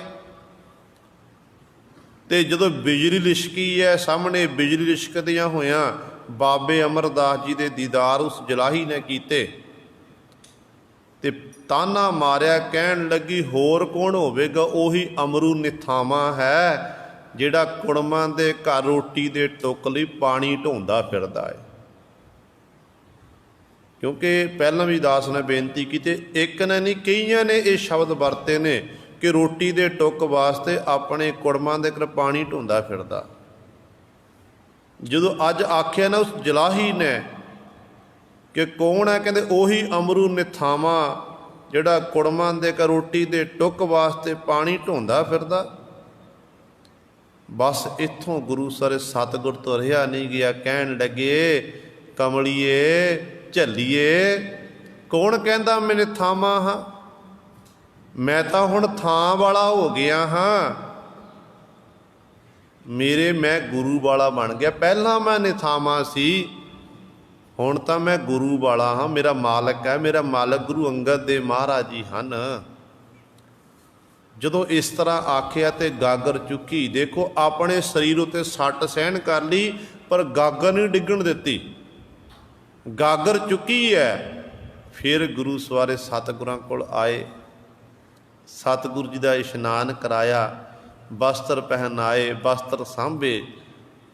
ਉਧਰੋਂ ਜਲਾਹੀ ਗੁਰੂ ਸਰੇ ਝੱਲੀ ਹੋ ਗਈ, ਕਮਲੀ ਹੋ ਗਈ। ਸਾਰੀ ਰਾਤ ਇਸ ਤਰ੍ਹਾਂ ਲੰਘ ਗਈ। ਸਵੇਰੇ ਵੇਲੇ ਜਲਾਹਾ ਆਪਣੀ ਜਲਾਹੀ ਨੂੰ ਲੈ ਕੇ ਆਇਆ ਗੁਰੂ ਦੇ ਦਰਬਾਰ ਵਿੱਚ। ਸਤਿਗੁਰੂ ਕਿਰਪਾ ਕਰੋ, ਬਖਸ਼ੋ। ਤੇ ਧੰਨ ਗੁਰੂ ਅੰਗਦ ਦੇ ਮਹਾਰਾਜ ਅੰਤਰਜਾਮੀ ਨੇ, ਜਾਣੀ ਜਾਣ ਨੇ। ਫਿਰ ਵੀ ਸਤਿਗੁਰੂ ਪੁੱਛਦੇ ਨੇ ਕੀ ਹੋਇਆ? ਤੇ ਸਾਰੀ ਘਟਨਾ ਜਲਾਹੇ ਨੇ ਸੁਣਾਈ ਕਿ ਤੁਹਾਡੀ ਮੇਰੀ ਘਰ ਵਾਲੀ ਨੇ ਆਖਿਆ ਕਿ ਉਹੀ ਅਮਰੂ ਨਿਥਾਵਾਂ, ਜਿਹੜਾ ਕੁੜਮਾਂ ਦੇ ਘਰ ਰੋਟੀ ਦੇ ਟੁੱਕ ਵਾਸਤੇ ਪਾਣੀ ਢੋਂਦਾ ਫਿਰਦਾ ਹੈ। ਤੇ ਇਹਨੇ ਅੱਗੋਂ ਆਖਿਆ ਕਿ ਝੱਲੀਏ ਕਮਲੀਏ, ਮੈਂ ਨਿਥਾਵਾਂ ਨਹੀਂ, ਥਾਂ ਵਾਲਾ। ਇੱਥੋਂ ਮੇਰੀ ਘਰ ਵਾਲੀ ਕਮਲੀ ਹੋ ਗਈ, ਤੇ ਕਿਰਪਾ ਕਰੋ ਪਾਤਸ਼ਾਹ, ਠੀਕ ਕਰੋ। ਤੇ ਧੰਨ ਗੁਰੂ ਅੰਗਦ ਦੇ ਮਹਾਰਾਜ ਬੜੇ ਪ੍ਰਸੰਨ ਹੋਏ। ਸਤਿਗੁਰੂ ਕਹਿਣ ਲੱਗੇ ਕਿ ਤੇਰੀ ਘਰ ਵਾਲੀ ਤਾਂ ਠੀਕ ਹੋ ਜਾਵੇਗੀ, ਪਰ ਗੱਲ ਇਹ ਹੈ ਜਿਸ ਥਾਂ 'ਤੇ ਤੂੰ ਰਹਿ ਰਿਹਾ, ਜਿਸ ਘਰ ਵਿੱਚ ਤੂੰ ਰਹਿ ਰਿਹਾ, ਉਹ ਘਰ ਸਾਨੂੰ ਦੇਣਾ ਕਰ। ਉਹ ਸਾਡੇ ਪਾਸੋਂ ਆਪਣੀ ਬਣਦੀ ਰਕਮ ਲੈਣਾ ਕਰ। ਜਿੰਨੀ ਤੇਰੇ ਘਰ ਦੀ ਮਾਇਆ ਹੈ, ਜਿੰਨਾ ਤੇਰਾ ਮੁੱਲ ਪੈਂਦਾ, ਉਹ ਮੁੱਲ ਪਾ ਕੇ ਸਾਨੂੰ ਦੱਸ ਦੇ, ਉਹ ਸਾਨੂੰ ਦੇ ਦੇ। ਤੂੰ ਆਪਣਾ ਘਰ ਹੋਰ ਪਾਸੇ ਬਣਾਉਣਾ ਕਰ, ਕਿਉਂਕਿ ਉੱਥੇ ਮੇਰੇ ਸੇਵਕ ਦੇ ਚਰਨ ਪਏ ਨੇ। ਉੱਥੇ ਮੇਰੇ ਸੇਵਕ ਦਾ ਉਸ ਕਿੱਲੀ ਨਾਲ ਮੇਰਾ ਪੈਰ ਵੱਜਿਆ, ਚਰਨ ਵੱਜਿਆ ਹੈ। ਤੇ ਆਉਣ ਵਾਲੇ ਸਮੇਂ 'ਚ ਉੱਥੇ ਬਹੁਤ ਸੁੰਦਰ ਅਸਥਾਨ ਬਣੇਗਾ, ਲੋਕ ਉੱਥੇ ਆ ਕੇ ਸਜਦਾ ਕਰਨਗੇ। ਅੱਜ ਵੀ ਜਦੋਂ ਜਾਂਦੀ ਹੈ ਨਾ ਗੋਇੰਦਵਾਲ ਸਾਹਿਬ ਧਰਤੀ ਤੇ ਗੁਰੂ ਸਾਰੇ ਸੰਗਤਾਂ ਉਸ ਅਸਥਾਨ ਦੀ ਜਾ ਕੇ ਦਰਸ਼ਨ ਦੀਦਾਰੇ ਕਰਦੀਆਂ ਹਨ, ਮੱਥਾ ਟੇਕਦੀਆਂ ਨੇ ਕਿ ਇੱਥੇ ਬਾਬੇ ਅਮਰਦਾਸ ਜੀ ਨੇ ਇਹ ਬਚਨ ਕੀਤੇ ਸੀ। ਉਹ ਥਾਂ ਹੈ, ਉਸ ਉੱਥੋਂ ਦੀ ਧਰਤੀ ਨੂੰ ਆਪਣੇ ਮੱਥੇ ਨਾਲ ਲਾਉਂਦੇ ਨੇ। ਤੇ ਗੁਰੂ ਸਾਰੇ ਜਲਾਹੇ ਨੇ ਉਹ ਜ਼ਮੀਨ ਸਤਿਗੁਰ ਨੂੰ ਦੇਣਾ ਕੀਤੀ ਤੇ ਗੁਰੂ ਦੀ ਬਖਸ਼ਿਸ਼ ਦੇ ਨਾਲ ਅੱਜ ਜੁਲਾਹੇ ਦੀ ਘਰ ਵਾਲੀ ਠੀਕ ਹੋ ਗਈ। ਦੇਖੋ ਅੱਜ ਸਤਿਗੁਰ ਜੀ 12 ਸਾਲ ਬਾਬਾ ਅਮਰਦਾਸ ਜੀ ਨੇ ਗੁਰੂ ਅੰਗਦ ਦੇ ਮਹਾਰਾਜ ਦੇ ਇਸ਼ਨਾਨ ਕਰਵਾਇਆ। ਅੱਜ ਸਤਿਗੁਰ ਜੀ ਨੇ ਆਪਣੇ ਹੱਥੀਂ ਆਪਣੇ ਸੇਵਕ ਦਾ ਇਸ਼ਨਾਨ ਕਰਾਉਣ ਲੱਗੇ ਨੇ। ਆਪਣੇ ਹੱਥੀਂ ਇਸ਼ਨਾਨ ਕਰਵਾਇਆ, ਸੁੰਦਰ ਵਸਤਰ ਪਹਿਨਾਏ, ਸੀਸ ਉੱਤੇ ਜਿਹੜਾ ਸਿਰਪਾਓ ਬੰਨੇ ਹੋਏ ਨੇ, 12 ਦੇ 12 ਸਿਰਪਾਓ ਸਾਂਭ ਕੇ ਰੱਖੇ ਹੋਏ ਨੇ। ਗੁਰੂ ਦੀ ਬਖਸ਼ਿਸ਼ ਵੱਡਾ ਮੜਾਸਾ ਆਪਣੇ ਸਰੀਰ ਉੱਤੇ ਬਣਾਇਆ ਹੋਇਆ ਤੇ ਕੱਲਾ ਕੱਲਾ ਵਸਤਰ ਸਤਿਗੁਰੂ ਉਤਾਰਦੇ ਨੇ, ਕੱਲਾ ਕੱਲਾ ਵਸਤਰ ਉਤਾਰਦੇ, ਨਾਲੇ ਸਤਿਗੁਰੂ ਵਰ ਦਿੰਦੇ ਨੇ ਕਿ ਤੁਸੀਂ ਨਿਮਾਣਿਓ ਕੇ ਮਾਣ ਹੋ, ਨਿਤਾਣਿਓ ਕੇ ਤਾਣ ਹੋ, ਨਿਓਟਿਓ ਕੀ ਓਟ ਹੋ, ਨਿਧਰਿਆਂ ਕੇ ਧਰ ਹੋ, ਨਿਆਸਰਿਆਂ ਕੇ ਆਸਰੇ ਹੋ, ਭੰਨਣ ਘੜਨ ਸਮਰੱਥ ਹੋ, ਬੰਦੀ ਛੋੜ ਹੋ। ਇਤਿਆਦਿਕ ਇਹ 12 ਵਰ ਦੇਣਾ ਕੀਤੇ। ਦਾਤਾ ਜੀ ਸਭ ਕੁਝ ਤੁਹਾਡੇ ਵੱਸ ਹੋ। ਅਖੀਰਲਾ ਵਰ ਦਾਤੇ ਬਣਾ ਦਿੱਤਾ, ਸੇਵਕ ਨੂੰ ਦਾਤਾ ਬਣਾਇਆ। ਕਹਿਣ ਲੱਗੇ ਦਾਤਾ ਜੀ ਸਭ ਕੁਝ ਤੁਹਾਡੇ ਵੱਸ ਹੋ। ਤੇ ਜਿਸ ਸਿੰਘਾਸਣ ਤੇ ਪਾਤਸ਼ਾਹ ਆਪ ਬੈਠਦੇ ਸਨ, ਉਸ ਸਿੰਘਾਸਣ ਉੱਤੇ ਅੱਜ ਬਾਬੇ ਅਮਰਦਾਸ ਜੀ ਨੂੰ ਬਿਠਾ ਦਿੱਤਾ ਤੇ ਬਾਬਾ ਬੁੱਢਾ ਸਾਹਿਬ ਜੀ ਨੂੰ ਇਸ਼ਾਰਾ ਕੀਤਾ। 5 ਪੈਸੇ ਨਾਰੀਅਲ ਮੰਗਾਇਆ ਗਿਆ ਗੁਰੂ ਸਵਾਰਿਓ, ਜੋ ਮਰਜ਼ਾਦਾ ਚੱਲੀ ਆ ਰਹੀ ਹੈ ਕਿ ਗੁਰੂ ਨਾਨਕ ਸਾਹਿਬ ਮਹਾਰਾਜ ਨੇ ਗੁਰਗੱਦੀ ਬਖਸ਼ਿਸ਼ ਕੀਤੀ ਸੀ। ਧੰਨ ਗੁਰੂ ਅੰਗਦ ਦੇ ਮਹਾਰਾਜ ਦੇ ਚਰਨਾਂ ਦੇ ਵਿੱਚ ਕਹਿੰਦੇ 5 ਪੈਸੇ ਨਾਰੀਅਲ ਰੱਖੀ, 3 ਪ੍ਰਕਰਮਾਂ ਕੀਤੀਆਂ ਸਨ। ਉਸੇ ਮਰਜ਼ਾਦਾ ਨੂੰ ਕਾਇਮ ਰੱਖਦਿਆਂ ਹੋਇਆਂ ਅੱਜ ਧੰਨ ਗੁਰੂ ਅੰਗਦ ਦੇ ਮਹਾਰਾਜ ਨੇ 5 ਪੈਸੇ ਨਾਰੀਅਲ ਮੰਗਵਾਇਆ ਤੇ ਗੁਰੂ ਸਾਰੇ ਧੰਨ ਗੁਰੂ ਅੰਗਦ, ਧੰਨ ਗੁਰੂ ਅਮਰਦਾਸ ਪਾਤਸ਼ਾਹ ਦੇ ਚਰਨਾਂ 'ਚ ਮੱਥਾ ਟੇਕ ਦਿੱਤਾ। 3 ਪ੍ਰਕਰਮਾਂ ਕੀਤੀਆਂ। ਬਾਬਾ ਬੁੱਢਾ ਸਾਹਿਬ ਜੀ ਨੇ ਗੁਰਿਆਈ ਦਾ ਤਿਲਕ ਲਾਣਾ ਕੀਤਾ, ਰਸਮ ਨਿਭਾਈ ਹੈ ਤੇ ਸਾਰੀ ਸੰਗਤ ਨੂੰ ਸੰਬੋਧਨ ਕਰਕੇ ਬਚਨ ਕੀਤੇ। ਕਹਿਣ ਲੱਗੇ ਅੱਜ ਤੋਂ ਬਾਅਦ ਗੁਰੂ ਨਾਨਕ ਦੀ ਗੱਦੀ ਦਾ ਤੀਸਰਾ ਵਾਰਸ ਇਹ ਬਾਬਾ ਅਮਰਦਾਸ ਜੀ ਹਨ। ਅੱਜ ਇਹ ਬਾਬਾ ਅਮਰਦਾਸ ਨਹੀਂ, ਇਹਨਾਂ ਦੇ ਨਾਮ ਦੇ ਨਾਲ ਗੁਰੂ ਸ਼ਬਦ ਲੱਗ ਗਿਆ ਹੈ। ਹੁਣ ਇਹ ਗੁਰੂ ਨੇ, ਜਿਵੇਂ ਤੁਸੀਂ ਮੈਨੂੰ ਸਤਿਕਾਰ ਦੇਣਾ ਕੀਤਾ, ਇਸੇ ਤਰ੍ਹਾਂ ਤੁਸੀਂ ਮੇਰੇ ਸੇਵਕ ਨੂੰ ਸਤਿਕਾਰ ਦੇਣਾ ਕਰੋ। ਇਹਨਾਂ ਦੇ ਵਿੱਚ ਤੇ ਮੇਰੇ ਵਿੱਚ ਹੁਣ ਕੋਈ ਫਰਕ ਨਹੀਂ ਰਿਹਾ। ਹੁਣ ਕੁਦਰਤੀ ਤੌਰ ਤੇ ਸੀ ਜਦੋਂ ਗੱਦੀ ਦੇ ਮਾਲਕ ਸਤਿਗੁਰੂ ਬਣੇ ਨੇ ਤੇ ਝਗੜਾ ਵਧਣਾ ਸੀ। ਗੁਰੂ ਅੰਗਦ ਦੇ ਮਹਾਰਾਜ ਨੂੰ ਗੁਰਗੱਦੀ ਪ੍ਰਾਪਤ ਹੋਈ ਕਰਤਾਰਪੁਰ ਸਾਹਿਬ ਦੀ ਧਰਤੀ ਤੇ 1539 ਵਿੱਚ, ਤੇ ਉੱਥੇ ਗੁਰੂ ਸਵਾਰਿਓ ਬਾਬਾ ਸ਼੍ਰੀ ਚੰਦ ਤੇ ਬਾਬਾ ਲਖਮੀ ਦਾਸ ਜੀ ਨੇ ਵਿਰੋਧ ਕੀਤਾ ਤੇ ਧੰਨ ਗੁਰੂ ਅੰਗਦ ਤੇ ਧੰਨ ਗੁਰੂ ਨਾਨਕ ਦੇ ਮਹਾਰਾਜ ਨੇ ਆ ਕੇ ਤੁਸੀਂ ਜੋ ਕਿ ਖਡੂਰ ਸਾਹਿਬ ਦੀ ਧਰਤੀ ਜਾ ਕੇ ਜੋਤ ਜਗਾਵੋ। ਹੁਣ ਇੱਥੇ ਵੀ ਇਹ ਘਟਨਾ ਵਾਪਰੀ ਜਦੋਂ ਹੁਣ ਸਤਿਗੁਰਾਂ ਦੇ 2 ਸਪੁੱਤਰ ਨੇ, ਬਾਬਾ ਦਾਤੂ ਜੀ ਤੇ ਬਾਬਾ ਦਾਸੂ ਜੀ। ਝਗੜਾ ਵੱਧ ਗਿਆ। ਅਸੀਂ ਪਿਤਾ ਜੀ, ਅਸੀਂ ਪੁੱਤਰ ਹਾਂ, ਇਹ ਸਾਡਾ ਹੱਕ ਬਣਦਾ, ਅਸੀਂ ਗੱਦੀ ਦੇ ਮਾਲਕ ਹਾਂ। ਤੇ ਧੰਨ ਗੁਰੂ ਅੰਗਦ ਦੇ ਮਹਾਰਾਜ ਨੇ ਸਮਝਾਇਆ ਕਿ ਨਹੀਂ, ਇਹ ਦੁਨਿਆਵੀ ਗੱਦੀ ਨਹੀਂ, ਇਹ ਪਰਮਾਰਥੀ ਗੱਦੀ ਹੈ। ਇਹਦਾ ਉਹੀ ਜਿਹੜਾ ਲਾਇਕ ਹੈ, ਸੇਵਕ ਕੋ ਸੇਵਾ ਬਣ ਆਈ ਹੁਕਮ ਬੂਝ, ਪਰਮ ਪਦ ਪਾਈ। ਜਿਹਨੇ ਹੁਕਮ ਨੂੰ ਜਾਣਨਾ ਕੀਤਾ, ਹੁਕਮ ਨੂੰ ਮੰਨਣਾ ਕੀਤਾ, ਉਹੀ ਪਰਮ ਪਦਵੀ ਨੂੰ ਪ੍ਰਾਪਤ ਕਰ ਸਕਦਾ ਹੈ। ਤੇ ਬਾਬੇ ਅਮਰਦਾਸ ਜੀ ਨੇ ਸਾਡੇ ਹੁਕਮ ਦੀ ਪਾਲਣਾ ਕੀਤੀ ਹੈ, ਇਸ ਕਰਕੇ ਇਹ ਸੇਵਕ ਬਣਿਆ। ਤੇ ਗੁਰੂ ਸਵਾਰਿਓ ਤੇ ਸਤਿਗੁਰੂ ਕਹਿਣ ਲੱਗੇ, ਪੁਰਖਾ ਹੁਣ ਤੂੰ ਇੰਜ ਕਰ, ਜਿਹੜਾ ਤੁਹਾਡੇ ਵੱਲੋਂ ਨਗਰ ਵਸਾਇਆ ਸਾਡੇ ਕਹਿਣ 'ਤੇ ਗੋਇੰਦਵਾਲ ਸਾਹਿਬ, ਉੱਥੇ ਸਤਿਗੁਰੂ ਆਪਣਾ ਪਰਿਵਾਰ ਪਹਿਲਾਂ ਲੈ ਕੇ ਆ ਕੇ ਉੱਥੇ ਆ ਗਏ ਸਨ ਕਿ ਤੁਸੀਂ ਗੋਇੰਦਵਾਲ ਸਾਹਿਬ ਜਾ ਕੇ ਆਪਣੀ ਜੋਤ ਜਗਾਣਾ ਕਰੋ। ਹੁਣ ਜੋ ਸਤਿਗੁਰੂ ਨੇ ਆਖਿਆ ਨਾ ਕਿ ਆਪ ਜੀ ਗੋਇੰਦਵਾਲ ਸਾਹਿਬ ਦੀ ਧਰਤੀ 'ਤੇ ਜਾਵੋ, ਤੇ ਉਦੋਂ ਮਨ ਦੇ ਵਿੱਚ ਵਿਰਾਗ ਪੈਦਾ ਹੋ ਗਿਆ। ਹੁਣ ਇੰਨਾ ਅਥਾਹ ਪ੍ਰੇਮ ਪੈਦਾ ਹੋ ਗਿਆ ਸੀ ਕਿ ਇੱਕ ਘੜੀ ਮਾਤਰ ਵੀ ਗੁਰੂ ਦਾ ਦਰ ਨਹੀਂ ਛੱਡ ਸਕਦੇ ਸੀ। ਹੁਣ ਵਿਛੋੜਾ ਪੈਣਾ ਸੀ ਨਾ, ਵਿਛੋੜਾ ਇਹੋ ਵਿਛੋੜਾ ਸਹਿਆ ਨਾ ਜਾਏ, ਕਿਵੇਂ ਸਹਿਣ ਕਰੇ। ਹੁਣ ਗੁਰੂ ਇਸ ਤਰ੍ਹਾਂ ਦੀ ਅਵਸਥਾ ਹੋ ਗਈ ਸੀ ਕਿ ਮਾਨੋ ਸਤਿਗੁਰੂ ਗੁਰੂ ਅੰਗਦ ਦੇ ਮਹਾਰਾਜ ਦੇ ਨਾਮ ਰੰਗ ਵਿੱਚ ਸਤਿਗੁਰੂ ਰੰਗੇ ਗਏ ਸੀ। ਆਦਤ ਬਣ ਗਈ ਸੀ ਕਿ ਨਹੀਂ, ਗੁਰੂ ਦੇ ਦਰ ਦੀ ਸੇਵਾ ਕਰਨੀ ਹੈ। ਸਤਿਗੁਰੂ ਕਹਿਣ ਲੱਗੇ ਗੋਇੰਦਵਾਲ ਸਾਹਿਬ ਧਰਤੀ 'ਤੇ ਜਾਵੋ, ਤੇ ਇੱਥੋਂ ਫਿਰ ਸਤਿਗੁਰੂ 1552 ਦੇ ਵਿੱਚ ਗੋਇੰਦਵਾਲ ਸਾਹਿਬ ਦੀ ਧਰਤੀ 'ਤੇ ਆਏ, ਤੇ ਗੋਇੰਦਵਾਲ ਸਾਹਿਬ ਦੀ ਧਰਤੀ 'ਤੇ ਆ ਗਏ, ਤੇ ਉੱਧਰ ਗੁਰੂ ਅੰਗਦ ਦੇ ਮਹਾਰਾਜ ਜੋਤੀ ਜੋਤ ਸਮਾ ਗਏ ਨੇ। ਕੁਝ ਕੁ ਦਿਨਾਂ ਬਾਅਦ ਫਿਰ ਸਤਿਗੁਰੂ ਜੀ ਨੇ ਸਿੱਖੀ ਦਾ ਪ੍ਰਚਾਰ ਪ੍ਰਾਰੰਭ ਕੀਤਾ ਗੋਇੰਦਵਾਲ ਸਾਹਿਬ ਧਰਤੀ 'ਤੇ। ਜਿਹੜੇ ਮੁੱਖ ਕਾਰਜ ਨੇ ਗੁਰੂ ਅਮਰਦਾਸ ਪਾਤਸ਼ਾਹ ਨੇ ਜਿਹੜੇ ਮੁੱਖ ਕਾਰਜ ਕੀਤੇ ਨੇ, ਉਸ ਸਮੇਂ ਹਿੰਦੁਸਤਾਨ ਦੇ 22 ਸੂਬੇ ਸੀ। ਹਿੰਦੁਸਤਾਨ ਦੇ 22 ਸੂਬੇ ਸੀ, ਤੇ ਧੰਨ ਗੁਰੂ ਅਮਰਦਾਸ ਪਾਤਸ਼ਾਹ ਮਹਾਰਾਜ ਨੇ 22 ਮੁਖੀ ਸਥਾਪਨਾ ਕੀਤੇ ਸੰਗਤ ਵਿੱਚੋਂ, ਜਿਨ੍ਹਾਂ ਨੂੰ ਗੁਰੂ ਸਾਹਿਬ ਇਹ ਉਪਾਧੀਆਂ ਮੰਜੀਆਂ ਦੇਣਾ ਕੀਤੀਆਂ। ਪ੍ਰਚਾਰਕ ਥਾਪਿਆ ਕਿ ਤੁਸੀਂ ਵੱਖਰੇ ਵੱਖਰੇ ਸੂਬਿਆਂ ਵਿੱਚ ਜਾ ਕੇ ਤੁਸੀਂ ਸਿੱਖੀ ਦਾ ਪ੍ਰਚਾਰ ਕਰਨਾ ਹੈ, ਗੁਰੂ ਨਾਨਕ ਦਾ ਸੁਨੇਹਾ ਘਰ ਘਰ ਪਹੁੰਚਾਉਣਾ ਹੈ। ਕਿਉਂਕਿ ਜਿਹੜੇ ਸਿੱਖਾਂ ਨੂੰ ਪ੍ਰਚਾਰਕ ਲਾਇਆ ਸੀ ਉਹ ਆਮ ਸਿੱਖ ਨਹੀਂ ਸੀ, ਉਹਨਾਂ ਦੀ ਬੜੀ ਕਮਾਈ ਸੀ। ਮੱਥੋ ਮੁਰਾਰੀ ਜੈਸੇ ਗੁਰੂ ਸਵਾਰਿਓ ਬਹੁਤ ਵੱਡੀ ਕਮਾਈ ਕਰਨ ਵਾਲੇ, ਨਾਮ ਰਸੀਏ ਸੀ, ਬੰਦਗੀ ਕਰਨ ਵਾਲੇ ਸੀ। ਤੇ ਇਹ ਸਭ ਤੋਂ ਵੱਡਾ ਪਰਉਪਕਾਰ। ਇੱਥੇ ਨਾਲ ਹੀ ਬੀਬੀਆਂ ਨੂੰ ਮੁੱਖ ਸਤਿਕਾਰ ਦੇਣਾ ਕੀਤਾ। 52 ਪੀੜ੍ਹੇ ਗੁਰੂ ਸਵਾਰੇ, ਪੀੜ੍ਹੀਆਂ ਬਖਸ਼ੀਆਂ ਕਿ ਬੀਬੀਆਂ ਨੂੰ ਵੀ ਪ੍ਰਚਾਰਕ ਬਣਾਇਆ, ਕਿ ਜਿਹੜੀਆਂ ਇਸਤਰੀਆਂ ਨੂੰ ਆਖਦੇ ਇਹ ਚੰਗੀਆਂ ਨਹੀਂ ਹਨ, ਇਸਤਰੀਆਂ ਨੂੰ ਗੁਰੂ ਸਵਾਰਿਓ ਭੰਡਿਆ ਜਾਂਦਾ ਹੈ, ਤੇ ਸਤਿਗੁਰੂ ਗੁਰੂ ਨਾਨਕ ਦੇ ਘਰ ਵਿੱਚ ਅੱਜ ਇਸਤਰੀ ਪ੍ਰਚਾਰਕ ਬਣ ਗਈ ਹੈ। ਇਹ ਬਾਬੇ ਅਮਰਦਾਸ ਜੀ ਦੀ ਬਖਸ਼ਿਸ਼ ਹੋਈ ਹੈ। ਸਿੱਖੀ ਦਾ ਪ੍ਰਚਾਰ ਕਰਨ ਲੱਗ ਪਈਆਂ।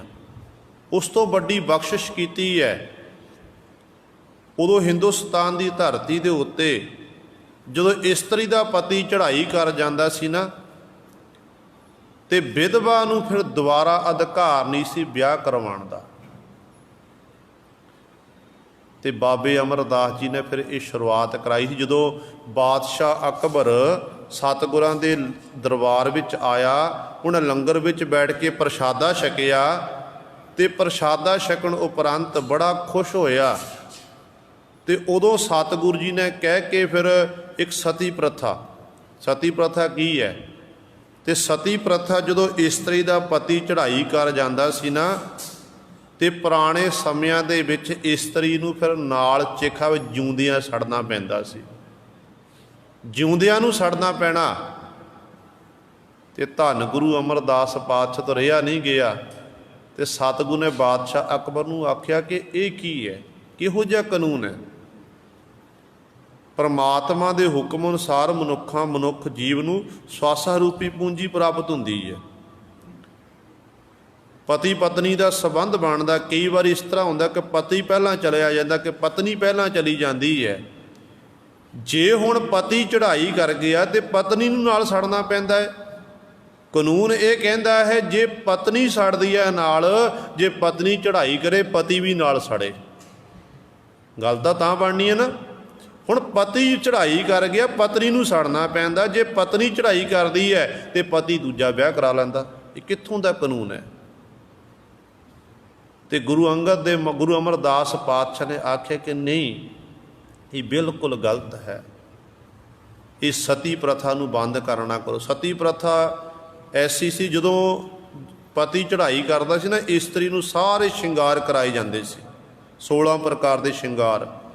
16 ਪ੍ਰਕਾਰ ਦੇ ਸ਼ਿੰਗਾਰ ਕਰਾ ਦੇਣੇ, ਹੱਥ ਵਿੱਚ ਇੱਕ ਸੰਧੂਰ ਨਾਲ ਨਾਰੀਅਲ ਉੱਤੇ ਕੱਪੜਾ ਬੰਨ੍ਹ ਕੇ ਸੰਧੂਰ ਉੱਤੇ ਲਾਣਾ। ਜਦੋਂ ਹੱਥ ਵਿੱਚ ਸੰਧੂਰ ਵਾਲਾ ਉਹ ਨਾਰੀਅਲ ਆ ਜਾਂਦਾ ਸੀ ਨਾ, ਫਿਰ ਇਸਤਰੀ ਨੂੰ ਪਤਾ ਹੁੰਦਾ ਕਿ ਹੁਣ ਮੈਂ ਬਚ ਨਹੀਂ ਸਕਦੀ। ਤੇ ਇਸ ਕਰਕੇ ਇਹੋ ਜਿਹੀ ਹਾਲਤ ਸੀ ਤੇ ਸਤਿਗੁਰ ਨੇ ਕਹਿ ਕੇ ਗੁਰੂ ਸਰੇ ਇਹ ਬੰਦ ਕਰਵਾਈ ਸੀ। ਤੇ ਜਦੋਂ ਸਤਿਗੁਰ ਇਹੋ ਜਿਹੇ ਵੱਡੇ ਪਰਉਪਕਾਰ ਕੀ, ਸਭ ਤੋਂ ਵੱਡਾ ਪਰਉਪਕਾਰ ਜੋ ਮਨੂ ਸਿਮਰਤ ਦੀ ਮੁਤਾਬਕ ਮਨੁੱਖ ਨੂੰ ਵਰਨ ਵੰਡ ਵਿੱਚ ਵੰਡ ਦਿੱਤਾ ਗਿਆ। ਪਰਮਾਤਮਾ ਨੇ ਤਾਂ ਇੱਕ ਮਨੁੱਖ ਬਣਾਇਆ ਕਿ ਅਵਰ ਅੱਲਾਹ ਨੂਰ ਉਪਾਏ, ਕੁਦਰਤ ਕੇ ਸਭ ਬੰਦੇ ਏਕ ਨੂਰ ਤੇ ਸਭ ਜਗ ਉਪਜਿਆ, ਕੌਣ ਭਲੇ ਕੋ ਮੰਦੇ। ਪਰ ਮਨੁੱਖ ਨੇ ਹੀ ਮਨੁੱਖ ਨੂੰ ਵਰਨ ਵੰਡ ਵਿੱਚ ਵੰਡ ਦਿੱਤਾ। ਕਿੱਤਿਆਂ ਨੂੰ ਦੇਖ ਕੇ ਇਹ ਫਲਾਣਾ ਕੰਮ ਇਹ ਸ਼ੂਦਰ ਹੈ ਜੀ, ਆਹ ਬੈਸ ਹੈ ਜੀ, ਇਹ ਖੱਤਰੀ ਹੈ, ਆਹ ਬ੍ਰਾਹਮਣ ਹੈ। ਇਸ ਤਰ੍ਹਾਂ ਦੇ ਗੁਰੂ ਸਰੇ ਵਰਨ ਵੰਡ ਵਿੱਚ ਵੰਡੇ ਗਏ। ਤੇ ਬਾਬੇ ਅਮਰਦਾਸ ਜੀ ਨੇ ਦੇਖਿਆ ਕਿ ਗੁਰੂ ਨਾਨਕ ਸਾਹਿਬ ਮਹਾਰਾਜ ਨੇ ਜਦੋਂ ਮੇਰੇ ਵੱਡੇ ਸਤਿਗੁਰੂ ਜੀ ਸੰਸਾਰ ਵਿੱਚ ਆਏ, ਉਹਨਾਂ ਨੇ ਜਾਤ ਦੇ ਮਰਾਸੀ ਭਾਈ ਮਰਦਾਨੀ ਜੀ ਨੂੰ ਆਪਣਾ ਮਿੱਤਰ ਬਣਾਇਆ, ਜਿਹੜਾ ਨੀਵੀਂ ਜਾਤ ਵਾਲਾ ਸੀ। ਪਰ ਲੋਕਾਂ ਦੇ ਮਨ ਵਿੱਚੋਂ ਹਾਲੇ ਤੱਕ ਇਹ ਜਾਤ ਪਾਤ ਦਾ ਵਿਤਕਰਾ ਗਿਆ ਨਹੀਂ। ਇਹ ਜਾਤ ਪਾਤ ਦਾ ਵਿਤਕਰਾ ਕਿਵੇਂ ਖਤਮ ਕੀਤਾ ਜਾਵੇ? ਫਿਰ ਗੁਰੂ ਅੰਗਦ ਅਮਰਦਾਸ ਪਾਤਸ਼ਾਹ ਦੇ ਦਰਬਾਰ ਦੇ ਵਿੱਚ ਲੰਗਰ ਤਿਆਰ ਹੁੰਦੇ ਨੇ ਤੇ ਬਾਬੇ ਅਮਰਦਾਸ ਜੀ ਨੇ ਹੋਕਾ ਦੇ ਦਿੱਤਾ, ਕਹਿਣ ਲੱਗੇ ਕਿ ਭਾਈ ਪਹਿਲੇ ਪੰਗਤ ਪਾਛੇ ਸੰਗਤ। ਜਿਹਨੇ ਸਾਡੇ ਦੀਦਾਰ ਕਰਨੇ ਨਾ, ਸਾਡੇ ਕੋਲ ਚੱਲ ਕੇ ਆਉਂਦਾ ਏ, ਉਹ ਪਹਿਲੇ ਪੰਗਤ ਵਿੱਚ ਬੈਠ ਕੇ ਲੰਗਰ ਛਕੇ, ਲੰਗਰ ਛਕਣ ਉਪਰੰਤ ਫਿਰ ਸਾਡੇ ਦੀਦਾਰ ਕਰਨ। ਹੁਣ ਜਦੋਂ ਇਹ ਸਤਿਗੁਰੂ ਨੇ ਕਦਮ ਚੁੱਕਿਆ ਸੀ, ਪਹਿਲੇ ਪੰਗਤ ਪਾਛੇ ਸੰਗਤ, ਸਤੀ ਪ੍ਰਥਾ ਬੰਦ ਕਰਾਈ ਹੈ, ਇਸਤਰੀ ਨੂੰ ਸਤਿਕਾਰ ਦਿੱਤਾ। ਇਸਤਰੀ ਨੂੰ ਇਹ ਆਖੇ ਜੇ ਇਸਤਰੀ ਵਿਧਵਾ ਹੁੰਦੀ ਹੈ, ਜੇ ਪਤੀ ਆਪਣਾ ਦੂਜਾ ਵਿਆਹ ਕਰਵਾ ਸਕਦਾ ਹੈ ਤੇ ਇਸਤਰੀ ਵੀ ਫਿਰ ਵਿਆਹ ਕਰਵਾ ਸਕਦੀ ਹੈ। ਜਿਹੜੇ ਉਸ ਸਮੇਂ ਗੁਰੂ ਸਰ ਜਿਹੜੇ ਪੁਜਾਰੀ ਲੋਕ ਸੀ ਨਾ, ਉਸ ਸਮੇਂ ਉਹਨਾਂ ਨੂੰ ਗੁਰੂ ਸਰ ਬੜੀ ਅੱਗ ਲੱਗੀ। ਉਸ ਸਮੇਂ ਬੜੀ ਵਿਰੋਧਤਾ ਕੀਤੀ ਗਈ। ਗੁਰੂ ਅਮਰਦਾਸ ਪਾਤਸ਼ਾਹ ਦੇ ਖਿਲਾਫ ਬਾਦਸ਼ਾਹ ਅਕਬਰ ਕੋਲ ਜਾ ਕੇ ਸ਼ਿਕਾਇਤਾਂ ਵੀ ਕੀਤੀਆਂ ਗਈਆਂ। ਪਰ ਅਕਬਰ ਬਾਦਸ਼ਾਹ ਦੇਖ ਚੁੱਕਾ ਸੀ ਕਿ ਗੁਰੂ ਦੇ ਦਰਬਾਰ ਵਿੱਚ ਸਾਰਿਆਂ ਨੂੰ ਸਾਂਝਾ ਉਪਦੇਸ਼ ਦਿੱਤਾ ਜਾ ਰਿਹਾ, ਕਿਸੇ ਨੂੰ ਕੋਈ ਵਿਤਕਰਾ ਨਹੀਂ ਕੀਤਾ ਜਾ ਸਕਦਾ। ਜਦੋਂ ਹੁਣ ਸਤਿਗੁਰੂ ਨੇ ਪਹਿਲੇ ਪੰਗਤ ਪਾਛੇ ਸੰਗਤ ਦੀ ਪ੍ਰਥਾ ਤੋਰੀ, ਵੱਡੇ ਵੱਡੇ ਜਾਤ ਅਭਿਮਾਨੀ ਜਿਹੜੇ ਆਏ ਨੇ ਗੁਰੂ ਦੇ ਦਰਬਾਰ ਦੇ ਵਿੱਚ, ਜਿਨ੍ਹਾਂ ਨੇ ਇਹ ਖੇਡਾਂ ਦੇਖੀਆਂ ਤੇ ਗੁਰੂ ਸਵਾਰਿਓ, ਉਹਨਾਂ ਨੇ ਸਤਿਗੁਰ ਦੇ ਦਰਸ਼ਨ ਦੀਦਾਰ ਨਹੀਂ ਕਿ ਪੰਗਤ ਵਿੱਚ ਦੇਖਿਆ ਕਿ ਗੁਰੂ ਕੇ ਲੰਗਰਾਂ ਦੇ ਵਿੱਚ ਖੱਤਰੀ ਵੀ ਹੈ, ਬ੍ਰਾਹਮਣ ਵੀ ਹੈ, ਸ਼ੂਦਰ ਵੀ ਹੈ, ਵੈਸ ਵੀ ਹੈ। ਕੋਈ ਆਟਾ ਗੁੰਨ ਰਿਹਾ ਹੈ, ਕੋਈ ਪੇੜੇ ਬਣਾ ਰਿਹਾ ਹੈ, ਕੋਈ ਪ੍ਰਸ਼ਾਦੇ ਬਣਾ ਰਿਹਾ ਹੈ, ਕੋਈ ਸਬਜ਼ੀ ਕੱਟ ਰਿਹਾ ਹੈ, ਕੋਈ ਵਰਤਾ ਰਿਹਾ ਹੈ। ਉਹ ਸਾਰੇ ਇੱਕ ਜਾਤੀ ਵਾਲੇ ਨਹੀਂ, ਵੱਖਰੀਆਂ ਵੱਖਰੀਆਂ ਜਾਤੀਆਂ ਵਾਲੇ ਲੋਕ ਨੇ। ਉਦੋਂ ਕਈ ਅੱਗ ਬਬੂਲੇ ਹੋਏ, ਕਈਆਂ ਨੇ ਸਤਿਗੁਰੂ ਕੋਲ ਆ ਕੇ ਵਿਰੋਧਤਾ ਵੀ ਕੀਤੀ, ਪਾਤਸ਼ਾਹ ਆਪ ਜੀ ਇਹ ਕੀ ਕਰਦੇ ਹੋ? ਫਿਰ ਸਤਿਗੁਰੂ ਨੇ ਸਾਰਿਆਂ ਨੂੰ ਸਮਝਾਇਆ ਕਿ ਭਾਈ ਇਨਸਾਨੀਅਤ ਨਾਤੇ ਆਪਾਂ ਸਾਰੇ ਇਨਸਾਨ ਹਾਂ, ਇਸ ਕਰਕੇ ਇਹ ਜਾਤ ਪਾਤ ਚੱਕਰ ਵਿੱਚ ਨਾ ਪੈਣਾ ਕਰੋ। ਇੱਥੋਂ ਤੱਕ ਇਤਿਹਾਸ ਦੱਸਦਾ, ਕਹਿੰਦੇ ਇੱਕ ਬ੍ਰਾਹਮਣ ਗੁਰੂ ਪਾਤਸ਼ਾਹ ਦੀ ਸਿਫਤ ਸੁਣ ਕੇ, ਵਡਿਆਈ ਸੁਣ ਕੇ ਗੋਇੰਦਵਾਲ ਸਾਹਿਬ ਦੀ ਧਰਤੀ 'ਤੇ ਆ ਗਿਆ। ਸੁਣਿਆ ਕਿ ਗੁਰੂ ਅੰਗਦ ਦੇਵ ਅਮਰਦਾਸ ਪਾਤਸ਼ਾਹ ਦੀ ਜੋਤ ਬਿਰਾਜਮਾਨ ਇੱਥੇ, ਸਤਿਗੁਰੂ ਇੱਥੇ ਗੁਰੂ ਨਾਨਕ ਦੀ ਗੱਦੀ ਦੇ ਮਾਲਕ ਨੇ, ਇਹ ਪਰਉਪਕਾਰ ਕਰ ਰਹੇ ਨੇ ਕਿ ਚਲੋ ਮੈਂ ਗੁਰੂ ਦੇ ਜਾ ਕੇ ਦਰਸ਼ਨ ਦੀਦਾਰੇ ਕਰਾਂ। ਕਹਿੰਦੇ ਦਰਸ਼ਨ ਦੀਦਾਰੇ ਕਰਨ ਵਾਸਤੇ ਜਦੋਂ ਗੁਰੂ ਦੇ ਦਰਬਾਰ ਵਿੱਚ ਪਹੁੰਚੇ, ਦਰਸ਼ਨੀ ਦਿਉੜੀ ਤੇ ਅੰਦਰ ਪ੍ਰਵੇਸ਼ ਹੋਏ ਨੇ, ਜਿੱਥੇ ਸਤਿਗੁਰ ਦੀਵਾਨ ਉੱਧਰਲੇ ਪਾਸੇ ਨੂੰ ਜਾਣ ਲੱਗੇ ਤੇ ਪਹਿਰੇਦਾਰ ਸਿੱਖ ਨੇ ਰੋਕ ਲਿਆ। ਕਹਿਣ ਲੱਗੇ ਪੰਡਿਤ ਜੀ, ਪਹਿਲਾਂ ਤੁਸੀਂ ਲੰਗਰ ਛਕਣਾ ਕਰੋ ਜਾ ਕੇ। ਉਹ ਸਾਹਮਣੇ ਲੰਗਰ ਚੱਲਦਾ, ਮੇਰੇ ਗੁਰੂ ਦਾ ਹੁਕਮ ਹੈ ਪਹਿਲੇ ਪੰਗਤ ਪਾਛੇ ਸੰਗਤ। ਉਹ ਪੰਡਿਤ ਜੀ ਬੜੇ ਖੁਸ਼ ਹੋ ਗਏ, ਕਿਹੋ ਜਿਹਾ ਘਰ, ਪਹਿਲਾਂ ਲੰਗਰ ਛਕਾਇਆ ਜਾਂਦਾ, ਕਿੰਨਾ ਮਾਣ ਸਨਮਾਨ। ਜਦੋਂ ਹੁਣ ਸਤਿਗੁਰ ਦਾ ਇਸ ਤਰ੍ਹਾਂ ਕਹਿੰਦੇ ਲੰਗਰ ਵਿੱਚ ਗਿਆ, ਉੱਥੇ ਦੇਖਿਆ ਕਿ ਖੱਤਰੀ ਵੀ ਹੈ, ਬ੍ਰਾਹਮਣ ਵੀ ਹੈ, ਸ਼ੂਦਰ ਵਰਤਾ ਰਹੇ ਨੇ, ਸ਼ੂਦਰ ਰੋਟੀ ਬਣਾ ਰਹੇ ਆ। ਤੇ ਉਦੋਂ ਫਿਰ ਮਨ ਵਿੱਚ ਗਿਲਾਨ ਪੈਦਾ ਹੋ ਗਈ ਕਿ ਨਹੀਂ, ਸ਼ੂਦਰਾਂ ਦੇ ਹੱਥੋਂ ਮੈਂ ਖਾਣਾ ਕਰਾਂ। ਮੇਰੇ ਰੱਖੇ ਹੋਏ ਵਰਤ, ਮੇਰੀ ਕੀਤੀਆਂ ਹੋਈਆਂ ਯਾਤਰਾਵਾਂ, ਜਪ ਤਪ ਸਾਧਨ ਮੇਰੇ ਸਾਰੇ ਭਿੱਟ ਜਾਣਗੇ, ਖਤਮ ਹੋ ਜਾਣਗੇ। ਗਿਲਾਨ ਪੈਦਾ ਹੋਈ, ਗੁਰੂ ਕੇ ਲੰਗਰਾਂ ਵਿੱਚ ਉੱਠ ਗਿਆ, ਲੰਗਰ ਨਹੀਂ ਛਕਿਆ ਕਿ ਨਹੀਂ ਮੈਂ ਗੁਰੂ ਅਮਰਦਾਸ ਪਾਤਸ਼ਾਹ ਦੇ ਦੀਦਾਰ ਨਹੀਂ ਕਰਨੇ। ਇਤਿਹਾਸਕ ਘਟਨਾ ਹੈ, ਗੁਰੂ ਸਵਾਰੇ ਕਹਿੰਦੇ ਨੇ ਸ਼੍ਰੀ ਕ੍ਰਿਸ਼ਨ ਜੀ ਦਾ ਉਪਾਸ਼ਕ ਸੀ, ਰਸਤੇ ਵਿੱਚ ਇਹ ਵਾਪਸ ਚੱਲ ਗਿਆ ਕਿ ਚਲੋ ਮੈਂ ਦਵਾਰਕਾਪੁਰੀ ਜਾ ਕੇ ਪਹੁੰਚਾ, ਸ਼੍ਰੀ ਕ੍ਰਿਸ਼ਨ ਦੇ ਦੀਦਾਰ ਕਰਾਂ। ਕਹਿੰਦੇ ਨੇ ਜਦੋਂ ਰਸਤੇ ਵਿੱਚ ਜਾ ਰਿਹਾ ਨਾ, ਇਕਾਦਸ਼ੀ ਦਾ ਦਿਨ ਆ ਗਿਆ। ਇਕਾਦਸ਼ੀ ਵਾਲੇ ਦਿਨ ਇਹ ਲੋਕ ਵਰਤ ਰੱਖਦੇ ਨੇ, ਬ੍ਰਾਹਮਣ ਲੋਕ ਹੈਂ। ਕਹਿੰਦੇ ਜਦੋਂ ਇਸ ਤਰ੍ਹਾਂ ਵਰਤ ਦਾ ਉਹ ਦਿਨ ਆਇਆ ਤੇ ਇੱਕ ਜੰਗਲ, ਬੀਆਬਾਨ ਜੰਗਲ ਵਿੱਚ ਹੈ, ਬੜੀ ਤੇਜ਼ੀ ਦੀ ਵਰਖਾ ਹੋ ਰਹੀ ਹੈ। ਇੱਕ ਦਰਖਤ ਦੇ ਥੱਲੇ ਇਹ ਖਲੋਤਾ ਹੋਇਆ, ਆਪਣੇ ਆਪ ਨੂੰ ਬਚਾ ਰਿਹਾ। ਸਰਦੀ ਦੀ ਰੁੱਤ ਹੈ, ਠੰਡ ਨਾਲ ਕੰਬ ਰਿਹਾ, ਤੇ ਦੂਜੇ ਪਾਸੇ ਭੁੱਖ ਹੈ, ਤੀਜੇ ਪਾਸੇ ਨੇ ਵਰਤ ਰੱਖਣਾ ਹੈ। ਜੇ ਅੱਜ ਵਰਤ ਟੁੱਟਦਾ ਤੇ ਮਨ ਭਗਵਾਨ ਨਾਲ ਪ੍ਰੀਤੀ ਟੁੱਟਦੀ ਹੈ। ਤੇ ਸੋਚਦਾ, ਅਰਦਾਸ ਬੇਨਤੀ ਕਰਦਾ ਕਿ ਭਗਵਾਨ ਜੀ ਕਿਰਪਾ ਕਰੋ, ਮੈਂ ਹੁਣ ਕਿਵੇਂ ਵਰਤ ਰੱਖਣਾ ਕਰਾਂ, ਆਪ ਜੀ ਮੈਨੂੰ ਇੱਥੇ ਰਸੀਦਾ ਭੇਜਣਾ ਕਰੋ ਤਾਂ ਕਿ ਮੈਂ ਇਹ ਵਰਤ ਰੱਖ ਸਕਾਂ। ਜਿਵੇਂ ਗੁਰਪ੍ਰਤਾਪ ਸੂਜ ਗ੍ਰੰਥ 'ਚ ਲਿਖਿਆ, ਕਹਿੰਦੇ ਨੇ ਉਸ ਸਮੇਂ ਇੱਕ ਥਾਲ ਪਰੋਸ ਕੇ ਸਾਹਮਣੇ ਆ ਗਿਆ, ਸੁੱਕਾ ਰਸੀਦਾ। ਫਿਰ ਮਨ ਵਿੱਚ ਵਿਚਾਰ ਕੀਤੇ, ਕਿੱਥੋਂ ਅੱਗ ਬਾਲਾਂਗਾ, ਲੱਕੜਾਂ ਕਿੱਥੋਂ ਤਿਆਰ ਕਰਾਂਗਾ, ਬਾਲਣ। ਕਿ ਭਗਵਾਨ ਜੀ ਕਿਰਪਾ ਕਰੋ, ਬਣਿਆ ਬਣਾਇਆ ਸਾਰਾ ਰਸੀਦਾ ਦੇਣਾ ਕਰੋ ਤਾਂ ਕਿ ਲੰਗਰ ਤਿਆਰ ਹੋ, ਮੈਂ ਛਕ ਲਵਾਂ ਤੇ ਆਪਣਾ ਵਰਤ ਖੁੱਲ੍ਹਣਾ ਕਰਾਂ। ਉਹ ਵੀ ਆ ਗਿਆ। ਫਿਰ ਕਹਿੰਦੇ ਨੇ ਸੋਚਦਾ ਕਿ ਭਗਵਾਨ ਜੀ ਵੀ ਨੇੜੇ ਨੇ, ਜੇ ਮੇਰੀ ਅਰਦਾਸ ਸੁਣ ਕੇ ਪਹਿਲਾਂ ਸੁੱਕਾ ਰਸੀਦਾ ਆ ਗਿਆ, ਫਿਰ ਬਣਿਆ ਹੋਇਆ ਪ੍ਰਸ਼ਾਦਾ ਆ ਗਿਆ, ਤੇ ਭਗਵਾਨ ਜੀ ਇੱਥੇ ਹੁਣ ਨੇੜੇ ਹੀ ਨੇ। ਕਹਿਣ ਲੱਗੇ, ਭਗਵਾਨ ਜੀ ਦਰਸ਼ਨ ਦੀਦਾਰੇ ਵੀ ਦੇਵੋ। ਕਹਿੰਦੇ ਫਿਰ ਉਦੋਂ ਆਕਾਸ਼ਬਾਣੀ ਹੋਈ ਕਿ ਜੇ ਜਦੋਂ ਸਾਡੇ ਦਰਸ਼ਨ ਦੀਦਾਰੇ ਕਰਨੇ ਸੀ, ਉਦੋਂ ਤਾਂ ਤੂੰ ਗੋਇੰਦਵਾਲ ਸਾਹਿਬ ਦੀ ਧਰਤੀ ਤੋਂ ਜਾਤ ਦਾ ਮਾਣ ਕਰਕੇ ਉੱਥੋਂ ਤੂੰ ਵਾਪਸ ਮੁੜ ਆਇਆ।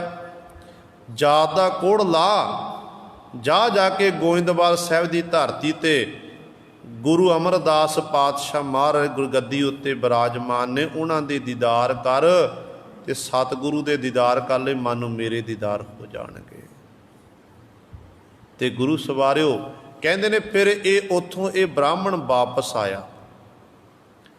ਇਹਨੇ ਫਿਰ ਗੁਰੂ ਕੇ ਲੰਗਰਾਂ ਵਿੱਚ ਪ੍ਰਸ਼ਾਦਾ ਛਕਿਆ। ਮਨ ਵਿੱਚ ਵਿਚਾਰ ਕਰ ਲਈ ਕਿ ਜੇ ਵਾਕਈ ਗੁਰੂ ਅਮਰਦਾਸ ਪਾਤਸ਼ਾਹ ਜੀ ਪੂਰਨ ਗੁਰੂ ਨੇ, ਫਿਰ ਮੈਨੂੰ ਸ਼੍ਰੀ ਕ੍ਰਿਸ਼ਨ ਜੀ ਦੇ ਰੂਪ ਵਿੱਚ ਦੀਦਾਰ ਹੋਣ,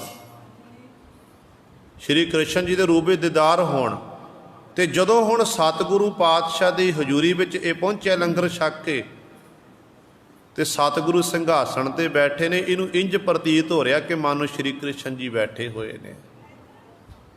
ਭਗਵਾਨ ਜੀ ਕਰਦਾ ਹੋਇਆ ਸਤਿਗੁਰ ਦੇ ਚਰਨਾਂ 'ਚ ਡਿੱਗ ਪਿਆ ਤੇ ਸਤਿਗੁਰ ਦੇ ਖਿਮਾ ਮੰਗ ਰਿਹਾ ਕਿ ਪਾਤਸ਼ਾਹ ਮੈਨੂੰ ਉਪਦੇਸ਼ ਦੇਣਾ ਕਰੋ। ਸਤਿਗੁਰੂ ਧੰਨ ਗੁਰੂ ਅਮਰਦਾਸ ਪਾਤਸ਼ਾਹ ਮਹਾਰਾਜ ਨੇ ਫਿਰ ਪਾਵਨ ਸ਼ਬਦ ਉਚਾਰਨ ਕੀਤਾ। ਪਾਤਸ਼ਾਹ ਕਹਿਣ ਲੱਗੇ ਕਿ ਭਾਈ, ਬ੍ਰਾਹਮਣ ਉਹ ਨਹੀਂ ਹੈ ਜਿਹੜਾ ਜਾਤ ਕਰਕੇ ਬ੍ਰਾਹਮਣ ਹੋਵੇ।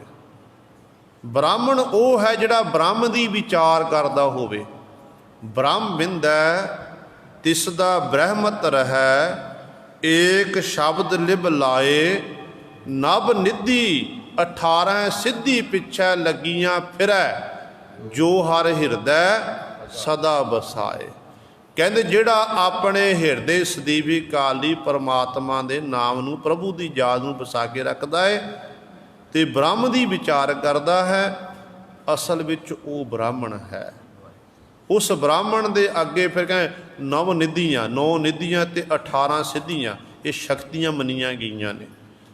ਜਿਹੜੇ ਗੁਰਮੁਖ ਜਿਹੜੇ ਨਾਮ ਰਸੀਏ ਨੇ ਨਾ, ਕਿਸੇ ਵੀ ਧਰਮ ਨਾਲ ਰਿਲੇਟਡ ਨੇ, ਹਰ ਇੱਕ ਦੇ ਕੋਲ ਗੁਰੂ ਸਵਰੇ ਇਹ ਰਿੱਧੀਆਂ ਸਿੱਧੀਆਂ ਆ ਜਾਂਦੀਆਂ ਨੇ ਜਦੋਂ ਉਹ ਨਾਮ ਦਾ ਰਸੀਆ ਹੋਵੇ। ਪਰ ਕੁਦਰਤੀ ਤੌਰ 'ਤੇ ਆਪ ਜੀ ਬਾਣੀ ਪੜ੍ਹਨੀ ਸ਼ੁਰੂ ਕਰ ਦਿਓ।